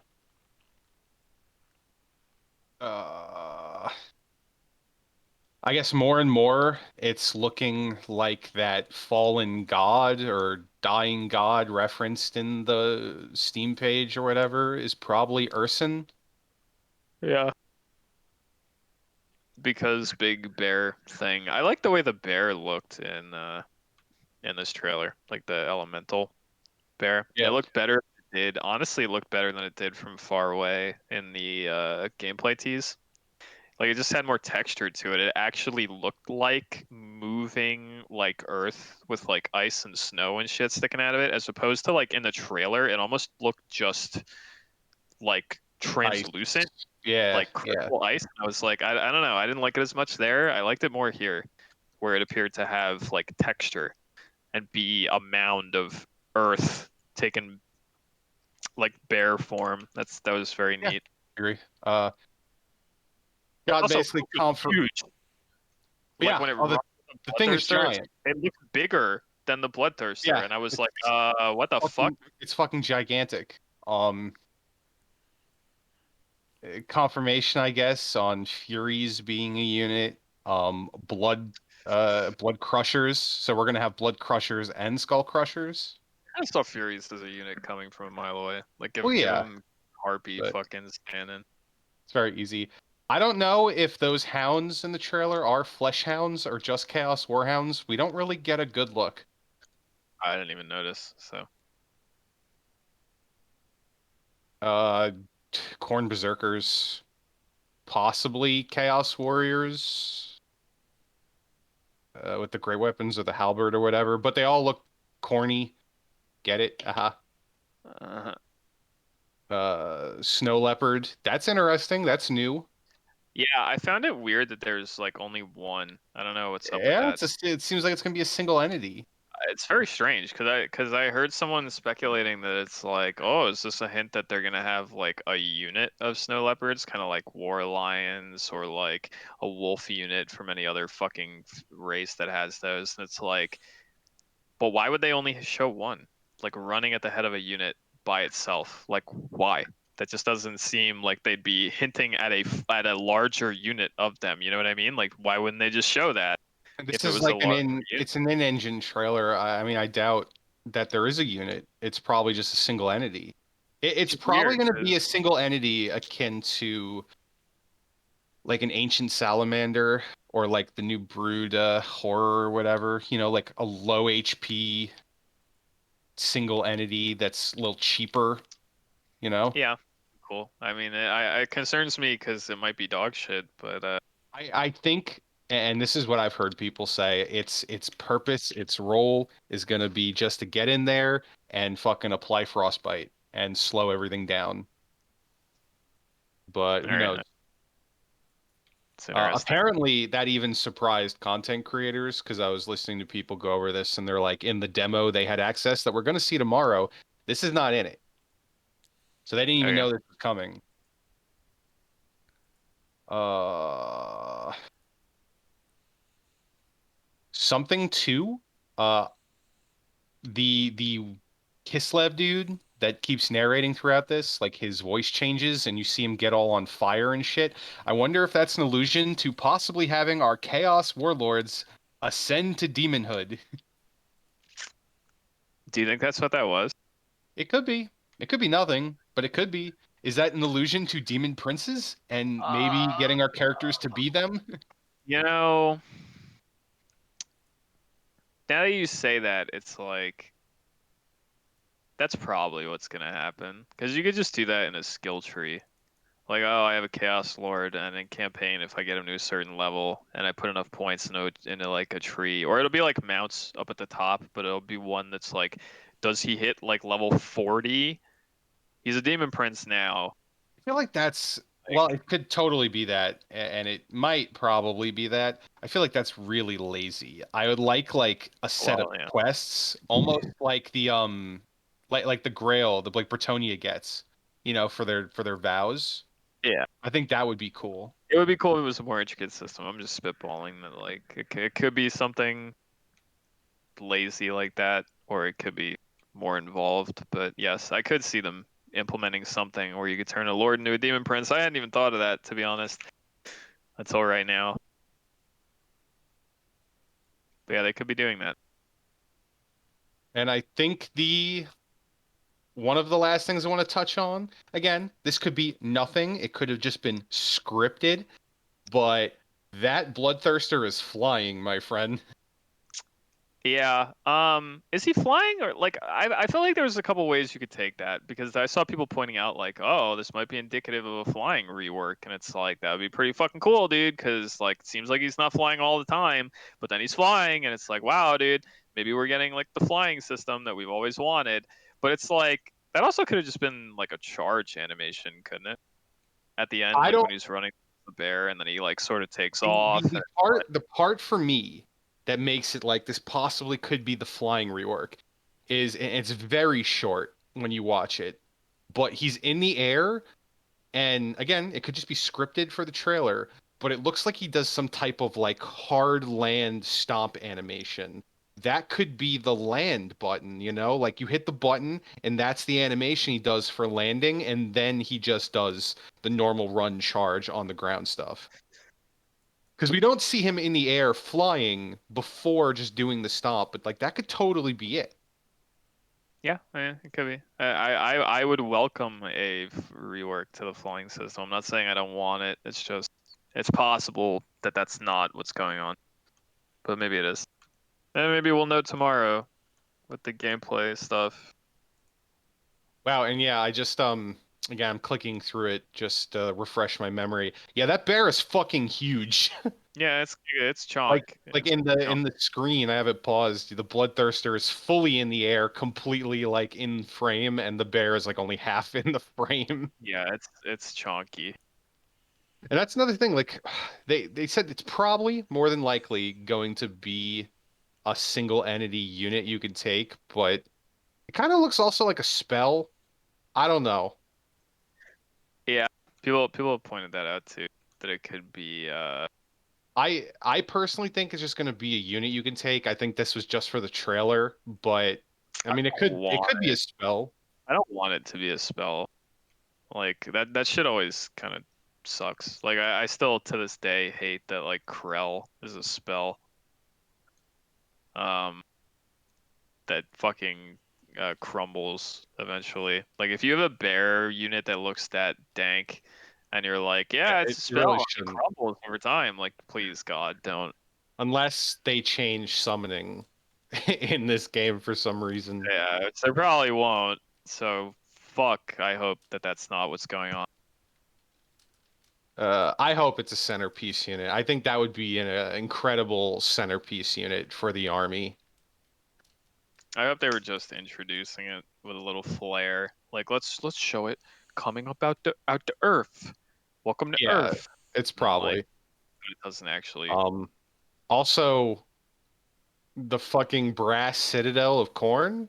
Like, are we invading the realms of chaos? Is That that a thing? shit really weirds me out. So, okay, this is the thing I'd like to talk about more than almost anything else, which is that this game seems to be taking this really odd direction where it's like, yeah, dog, invade the realms of chaos, and it's like, I don't know how I feel about that. On one hand, it's very cool in terms of visuals to like see stuff like that. I'm not how do I put this? I think the realms of chaos, you're like fucked in terms of visuals because you're never going to appease like people who have like this crazy vision of what like the realms of chaos should be in their minds. You know what I mean? I don't think you can ever really model it to be what it's like described to be in lore. So when I see it in these trailers, it just looks like wasteland with like a weird structure every once in a while, and I'm like, but that's not what it always sounded like in my head, you know? Like you always have these crazy things, like when people would write about the warp in 40K or like the realms of chaos and fantasy, it was always this crazy shit with these bonkers landscapes that are just like the stuff of fucking imagination and like given form. And then we get to this game and it's like, yeah, it's like kind of flat wasteland and there's a large brass citadel and everything's kind of tinted red and it's like it doesn't look terrible, but it doesn't look What if like now I know like the marketing at least has been like invade the realms of chaos, but what if this is more like the realms of chaos are invading you? Like what if now like maybe we're getting a corruption rework where the more corruption and land you take, it's like the realms of chaos are coming into the material plane because that's kind of what they do. Like Yeah. And Cool. maybe that's like the wasteland we're getting is like as the realms of chaos invade the physical realm. I don't know, That would be but cool if Chaos Corruption actually changed battle maps on the campaign when you fight in places with high corruption, and it's kind of indicative of what you're saying. Like, yes, that would be pretty neat. A lot of what people are seem to be saying, like content creators are looking at it and being like, "Is this the fucking brass citadel?" And like people have said that there were leaks and things of quest battles literally being titled like "Assault on the Brass Citadel," and everyone's like, so what the fuck does that mean? Does that mean like Katarina or whatever is just marching an army into the fucking like realms of chaos to literally assault Korn's house? which It's makes like no sense. it's like in lore that's insane. That makes no sense. That's like in 40K if a Space Marine regiment was like, let's fly into the warp, but not with the intent of leaving. We're gonna go find Korn and fuck him up. Like some horrible like Drago writing. You know what I mean? Like it doesn't it doesn't make any fucking sense. It's really bad. And I don't like that. On the other hand, it is kind of cool to get that shot at the end where you're like, they kind of show Korn Yeah, himself it's a very cool shot, in the dude. sky, which is a very neat touch. I would like it to remain just that, like a little silhouette in the sky that's just him, and like that's cool. But thematically, it's insane to me to think that they're lending credence to the idea that anyone could just march up to Korn's house and be like, "What's up?" The literal god of fucking shit up, and then you're just gonna walk up to his house into the fucking like borderline the warp and just be like, "How you doing? What's going on?" And you're not just gonna get absolutely wholesale murdered by a constant onslaught of immortal fucking demons. Like it just doesn't make sense. But for the game's themes, I understand why they're doing it. I just thought if it's literally supposed to be like the brass fucking keep or the brass citadel or whatever, like I don't I take minor issue with that because it's just so grand in scale that it's like who's ever done something like that in lore? It's nuts. Yeah, and like, Other than Trago, but like we don't talk about yeah, Trago. well, this is fantasy, but Yeah, but there's a lot of overlap with demons, yeah, and we don't talk but about Trago. no, the idea of marching into the realm of chaos and one being able to like r- march an army into the realms of chaos, it's like it's literally impossible. Like your people are gonna be like fucking going crazy, ripping their dicks off, ripping their friends' dicks off. Like, how would you replenish troops? Like, People it, have pointed out that it's like maybe it's supposed to be indicative of like the gods letting you do it because in theory they could just like Korn could just like snap his fingers and be like, "Oh, they're trying to fuck with me. Cool. I'll let them come. I'll allow this so that I can get some fun on my doorstep." And it's like if that's what they're rolling with, sure, I guess it's still kind of fucking weird. Because what's the end game when you win that battle? If it's titled "Assault on the fucking Brass Keep," like what is the goal there? What do you accomplish when you win? What's the implication? I mean, this ultimately comes down to like we're and these questions aren't going to be answered tomorrow because tomorrow we're just getting a battle, like one quest battle. We're not getting campaign map. Like, Yeah, what is the map going to look like for chaos? Are there going to be settlements? Are there going to be a horde faction? Like, what is the realms of chaos? Like, these are all questions we're not even going to have answered. We're just going to have to wait. But this trailer does get a lot of things going. We're now officially in I think the fast-paced marketing hype train for this game. I think we'll get one of these trailers and reveals at least once every month until September, October, where we'll get a release. I don't think I don't know about you, but personally, like if I could take a time machine back to when the first game was the only game that existed, and we all knew that at some point in time, like demons were coming, right? And even before we knew like exactly what game two was going to be, exactly when we were going to get demons, blah blah blah. Regardless, if you could go through a time machine to back then and look me in my eyes and say, "Oh, in game three, literally part of the campaign premise when you're playing as like Kislev or maybe Cathay is going to be straight up marching into the fucking realm of chaos and like walking up to Korn's doorstep and like taking a piss on his lawn, I would be like, are you fucking serious? Like, how are you ever going to do that justice? I just don't like. I think that's the weird thing is I never would have saw that coming. It's like, how do you model a battle map in the like on the campaign map? It might be a little bit easier. I still don't even know what we're gonna get in that in terms of that, and if it's gonna do it justice. But like the vistas in your mind when you read about shit like what the warp is supposed to look like or what the realm of chaos and fantasy is supposed to look like, it's so grand and like nuts in scale and like the shit that's going on, and you just can't model that. You know what I mean? Like you can't do it. So like there's no reality, I think, in which I'm gonna look at a battle map that takes place in the realm of chaos and be like, "Yep, they did that shit good." You know what I mean? I Yeah, could pull up I an can see that. excerpt right now of someone writing what like Korn's fucking house looks like, and then if I read it to you, and then we discussed whether or not they could actually model that, it ain't gonna look like what it's written as. You know what I mean? Yeah, well, It's I just mean, not. fucking take even like because Korn's not the only fucking god. Take Slanesh's fucking house. That shit is nutty. Same Yeah, with I Zinch. mean, Like you can't model that shit. The Zinch idea is of assaulting an army of that place is fucking stupid. it's the pinnacle of nutty, and it's like, how do you do that? And the answer is you don't. So it's not. But we I don't don't know know. if that's what it is yet. It could just We don't. be invade the realms of chaos. Could just be a marketing tongue in cheek for maybe it's the chaos waste, but as chaos corruption spreads, the realms of chaos push into the mortal realm and you push back, like Maybe it's just like when you use the exact words "realm of chaos" and it's a thing in fantasy that exists. It's like you make an assumption.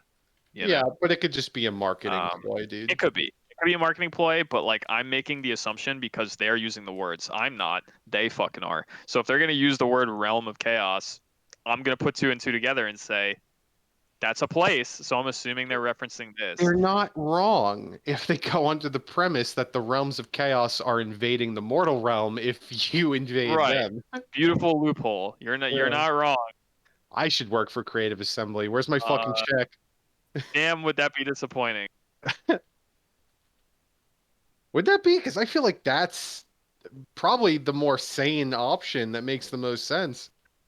It's just like so. On one hand, even though I'm so convinced that they can't do the realm of chaos justice in terms of modeling it. I'm like convinced of that. I want them to prove me wrong, but I don't think they're gonna do it. On the other hand, I still want them to try because that has really interesting, even if it's like kind of disappointing with how it looks, that still has really interesting gameplay implications of like walking into the realm of chaos. What's that going to look like? How do you get there? Why are you going there? Do you hold land in there? Is there some other reason why you go in there? Like, what's the goal? Like, that's all really cool to think about. I would like it to be that and not just, yeah, man, chaos corruption gets high and technically the realm of chaos becomes one with the mortal plane, and that's what we meant. Like, Yeah, again, damn. some of that's nutty though, because the ideas of holding land and replenishing troops in the realm of chaos is fucking insane. Right, it is insane. So maybe it could be some other reason that you're going in there, and or maybe like demons play their own little game in there where you're fighting the other gods and shit, and then like you push out if you want to somehow into like the normal map. Like who knows? Who knows how it's gonna work? But like I would like them to try. You know what I mean? Even though I'm sitting here talking shit about how I don't think it's gonna look the way that it should, because like how do you model that? I still want them to give it a shot just to have that in a campaign would be like so interesting I from a still, gameplay. I still sit here and wonder how the fuck is the map gonna look, and again, how the fuck are demons gonna work? Like when I start a fucking Mortal Empires campaign, at the far north ends of the map are greater demons just running around, like that shit's crazy to me to think. Yeah, I mean we don't know. We don't know, and I don't think we're gonna know for some time because even the trailer that we're getting tomorrow is not campaign oriented. They're just gonna show some fucking battle footage, and that's cool. But like, I really, really, really, really I want them think we'll to get, I know. think we'll get more than just the battle footage, but no campaign. I really want them to just show some snippet of the campaign map. And I know it's not going to be Mortal Empires, obviously, because we're not even getting that probably at release. I think they even hard confirmed that. But just a snippet of this new campaign, just to see what it looks like, so I have some idea of like We're what. not gonna get that, dude. Not for a while. No, I know we're not. I'm saying that we're not, but I'm saying like it's what I want though. Like I don't know think when it's coming, but it's what I want to see. I think we'll get tomorrow. We'll get close-ups of the units they let them have in the battle. We'll get some like pre fucking like voice shit like for the quests. Um and then they might, if that like tower build arrow system is a thing, we'll probably get confirmation on if that's just a quest battle thing or if that's like an actual feature Dude, thing. if the leaks that one guy posted on Reddit being like, here's the quest battle, and here's this hard image, the screenshot of the fortifications that you can build, and here's a little explanation of what the game type is. If that fortification shit doesn't carry over to sieges, I'm gonna be so fucking disappointed, dude. Like, there is a possibility here, okay, that what we're looking at is a little like barricade slash tower like building system that could also be in place for when you siege like a tier one or like a minor settlement in a province that doesn't have walls built. And when you siege it, you get to go through a little village, just like Three Kingdoms, with streets and like paths that you have to fight through. And the defender can be like, I want to barricade this street so the fuckers can't push from that way. And I'm going to put a tower here or whatever. And that could be so fucking cool, dude, to like actually get to walk through like an unwalled little like dwarven hold or like a orc fucking shanty underground town or like an empire village or insert race low tier village here. That could be so fucking sick.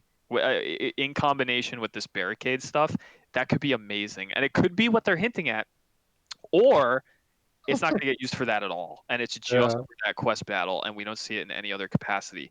But I could fucking hope, dude. Because if it's like, if if they're hinting at a little like minor village siege system where you use those barricades, I'll coom. I'll seriously coom. That would be so awesome. But I have a feeling that that's not going to be the case. I have a feeling I'm getting worked up over something that doesn't exist. You never know. They could try to wow. They could try to impress.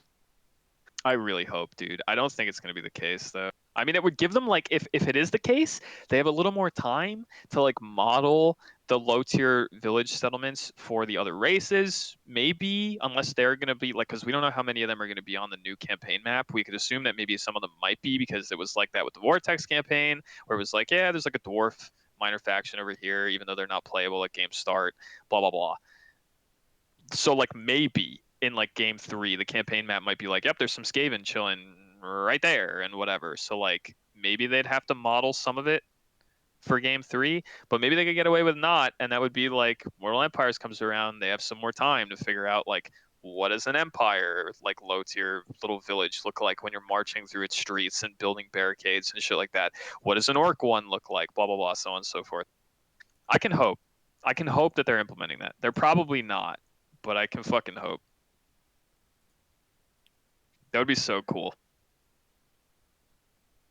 Because we'll have to wait and see. We have what? At least 5 or so months of hype building and small leaks of info at certain times. I hope they show something, dude. I hope at some point in the near future we understand what they're doing to sieges and whether or not what I'm talking about is going to be implemented in any way, shape, or form.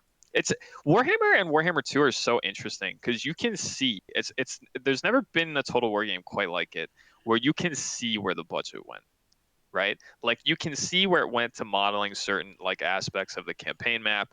You can see where it went to like animation for certain units, how units look, audio, things of that nature. And then you can see where the budget didn't go. And you can see that they were just like, sieges, fuck that shit, whatever. We'll figure that out later. And they were like, okay, whatever. It's one wall and there's like no systems. there's towers and sometimes people just literally shit ladders out of their ass. Ghosts will climb ladders to get up to the wall. Whatever. Fuck it. They won't care. Low tier settlement with no walls. They fight a battle in the fields. Outside, I guess. I don't know. Do people just sally out? We don't fight in the village? Fuck it. Whatever. Who cares? And like you can just see where they didn't feel like spending the time and the money. I hope that this game remedies that shit. And I mean, they actually turn it around. would be amazed if they didn't have the budget for it. Like how good the fucking both games have done, and how good this is going to do. Yeah, and I feel like you can even see the budget increase between games too. I mean, it kind of goes into how they've gotten better at like modeling faces and like characters and stuff, and like some of the animation, even at like Game 2 launch, just felt a little bit better than anything we saw at like Game 1 launch. Blah blah blah, like etc. So I can hope that there's money going towards the stuff that they didn't feel like spending money on the first two times around. The thing Who that knows? is, it's not worrying because they have the fucking budget for it all, is that there are a lot, compared to the other games, a lot of big centerpieces that need detail. Like just alone in this trailer, like Big Bear and Bloodthirster. Like you got three other greater demons. You have Cathay that's probably gonna have like Oh, big gold fucking celestial dragons and shit, oh and, my and Richie. lightning unicorns. Like Oh my Richie, let me enlighten you real quick. Here's how some suit at Creative Assembly or Sega is thinking right now. Okay, they're sitting in an office for some reason still right now. They're sitting in I don't even know where they're based. UK, right? Yeah. Even now for some reason they're sitting in an office at Creative Assembly and they're like, how do we save money? There's so many big units we have to make. How do we do this? And here's what we'll do. Cut all the Cathay ones. We'll sell them later. Just greater demons and a giant bear. Giant brass contraption for Cathay. Sell it later. Sell it later. Don't do it. Okay, we'll give Cathay some cool little shit and fucking bronze shit later. You can speak, Rob. It's fine. Interrupt the fucking conversation. no, shame him. Shame him. Interrupt it. All right, I am going, boys. Have a Shame. good night. See Goodbye, you sir. two. Good I will luck see you with two your after I journey. get back from my trip. Do you guys want Yes. anything from Arizona or anything? A machine gun. I don't know if I can get that. I don't think A you bamboo. can. Pallets with the bamboo in it. Yeah. Give me one of those. I mean, if you see something and be like, oh, he'd like that. I mean, sure. Oh, All right. no, never mind. If you think of anything, message me over Discord or Facebook. Can't think of anything specific, I sir. can't either. To our many, many 5 fans, I love you all. You Goodbye. hear that? The one that loves you Bye, is leaving. sir. You're stuck with us. Goodbye. Anyway, yeah, cut all the Cathay stuff.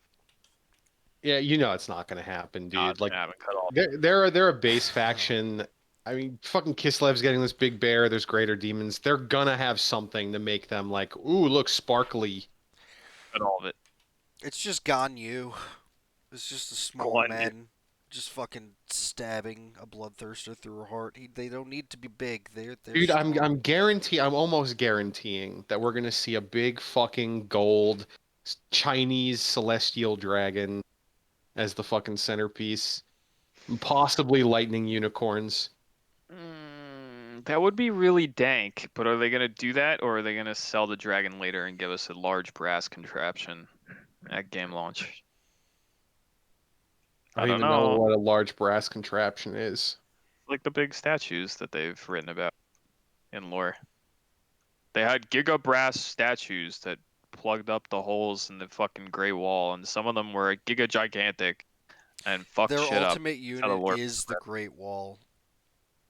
I Just mean, a giant wall I you I can will place never say anywhere. I know, but I would put money on that. That's not going to happen, and we're going to get a big shiny dragon model, especially when one of the legendary lords is supposedly a fucking celestial dragon himself.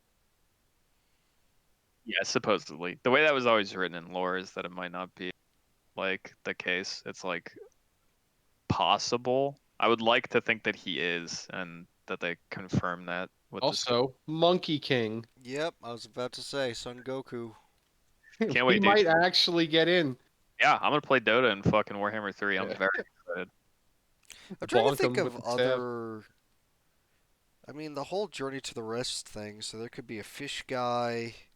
I don't really know much about Chinese mythology. No skeletons. We know that much. Yeah, no skill.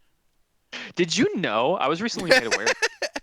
Did you know that there is? I was made aware of this like a few weeks ago, like 2 or 3 weeks ago, and I just never brought it up, and I don't know why. But there is a Kislevite vampire who is good. She's like a Kislev like noble of some kind who is a vampire, and there were novels written about her, and she's like not evil. I had no idea. Her name is like Ulrika, and apparently people are like calling for her to be a character in this game. Like some people think she'd be better as a hero, other people think she could be like a fucking Lord DLC or something. But yeah, she's a vampire of Kislev who's not a dickhead and just does stuff That would for be Kislev. interesting. I know people are saying they want like the jade fucking blooded vampires in Cathay and shit, but Yeah, that would be really sick too. I don't know how the fuck they would implement that, but that brings up interesting implications for like future vampire count based like legendary lords, or like a whole new undead oriented faction or something from Cathay that they could just like make themselves a la like Vampire Coast. Because I don't know a lot about the Jade Vampires. I just know that they're like some offshoot from like Neferata days that like fucked off and went to Cathay for yeah. some. But I don't know. I don't know. Because all of this shit is like honestly half of it isn't even written. Literally half of it. Kislev and Cathay have like no lore. Uh, Literally anything is fair game. Like it could be original characters, it could be these like offshoot characters. Kislev has lore. Saying Kislev has no lore is kind of intense. They Yeah, have but some. it's not They don't have a lot. well They- defined. no, but they did have some. Like Prague was written about a lot, and some characters were kind of like referenced and fleshed out. And didn't Kislev have like books like way back in the day, like ancient Warhammer Fantasy before they just dropped them completely? Yeah, I think they had one Yeah, supplement that was like half an army. they had like some stuff. Cathay has even fucking less. They're written about in like blurbs and little dog shit crumbs. Give me Nippon, dude. I'll That's why I'm pay. so Give me my interested. Nippon DLC. I want Nippon, but I wouldn't be surprised if they don't do it. The hardest confirm for Nippon will be if they have it on the map. Hold on a second. Like when Game 3 comes out, if Nippon's over there, then they're gonna get a DLC at some point. I mean, I'm pretty much done. I don't have a lot left to say. Yeah, about it. yeah. I think my biggest takeaways, my biggest points of excitement for this trailer is the prospect of having your normal mortal Chaos Warlords ascend to Demonhood and the possible fly mechanic. And also, I guess, maybe the allusions to better sieges. Yeah, I like the siege stuff, and I just want them to. I kind of want to like. I'll be honest, and I've mentioned this before. I kind of want tomorrow's trailer to just come and go, because as much as I'm interested about Kislev, like I am interested in them. I'm actually less interested in demons, shockingly, even though I like demons a lot. But it's just because like we don't know shit about like Kislev and Cathay, so I want to see more of them, and I really, really want to see Cathay. So I want this shit to come and go, and I want. I will be honestly amazed if Cathay isn't the last thing we see. Oh, they're going to be 100%, but Yeah. I want to get to that point. Like I want time to pass, and I want to get to where they're showing me Cathay stuff, because that's what I want to see. We're gonna get like Kislev and Korn 1 month. Then we're gonna get like Nurgle and Zinch another month, and then maybe Korn Slanesh 1 month, and then the last month will be like Cathay Undivided or some shit where they reveal Be'lakor, you know. Yeah, maybe. You don't think they're going to do Cathay Zinch though, seeing as how Cathay's kind of like has Zinch ties to it? Well, they could. but A little bit, because like I'm just apparently saying. Cathay lore actually like has a cult of Tzeentch in their society that they allow to exist. They're like actually kind of okay with it. Fun fact. Yeah, I don't One know. else It's though, just I they're feel like like I just feel in my fucking bones that Cathay will be the very fucking last thing that they show. absolutely 100%. But I'm very excited about Cathay. I just want to know more about Cathay. That's what I'm looking forward to the most. I just want to know more. I want to know more. I want to know what their legendary lords are. I want to know what their units look like. I just want to know about Cathay. Kislev, we've seen a fair bit. I kind of understand what I'm getting now. All right, hype for Kislev still kind of there, but it's going away a little bit because I kind of understand what I'm getting into with Kislev.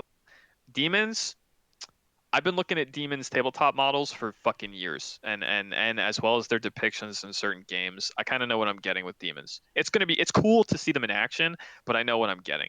Cathay, I don't know fucking shit, dude. I just want to see Cathay because I have nothing to go on, and that's fucking exciting. That's really exciting. I want to see what Cathay has, man. I want to see crazy Monkey Warrior shit, which may or may not be there because there might be DLC. I want to see fucking brass contraptions. I want to see some fucked up Chinese mythological looking dragon. I want to see crazy uh, Chinese flavored Cathay shit. I want it bad. I want to see Guan Yu fucking shit up. I want to see some guy that just looks like Guan Yu. I just want a Dynasty Warriors character mulching demons like he's playing a fucking Musto. That's what I want. Is it over? Am I free? Yeah, I think you're free. I'm fucking done. Do we have Yeah, anything else? I don't think there's anything more we could add to this. Oh, Warhammer 3, welcome to China. Anthony's free. No skeletons. Also, fuck all of you. Goodbye.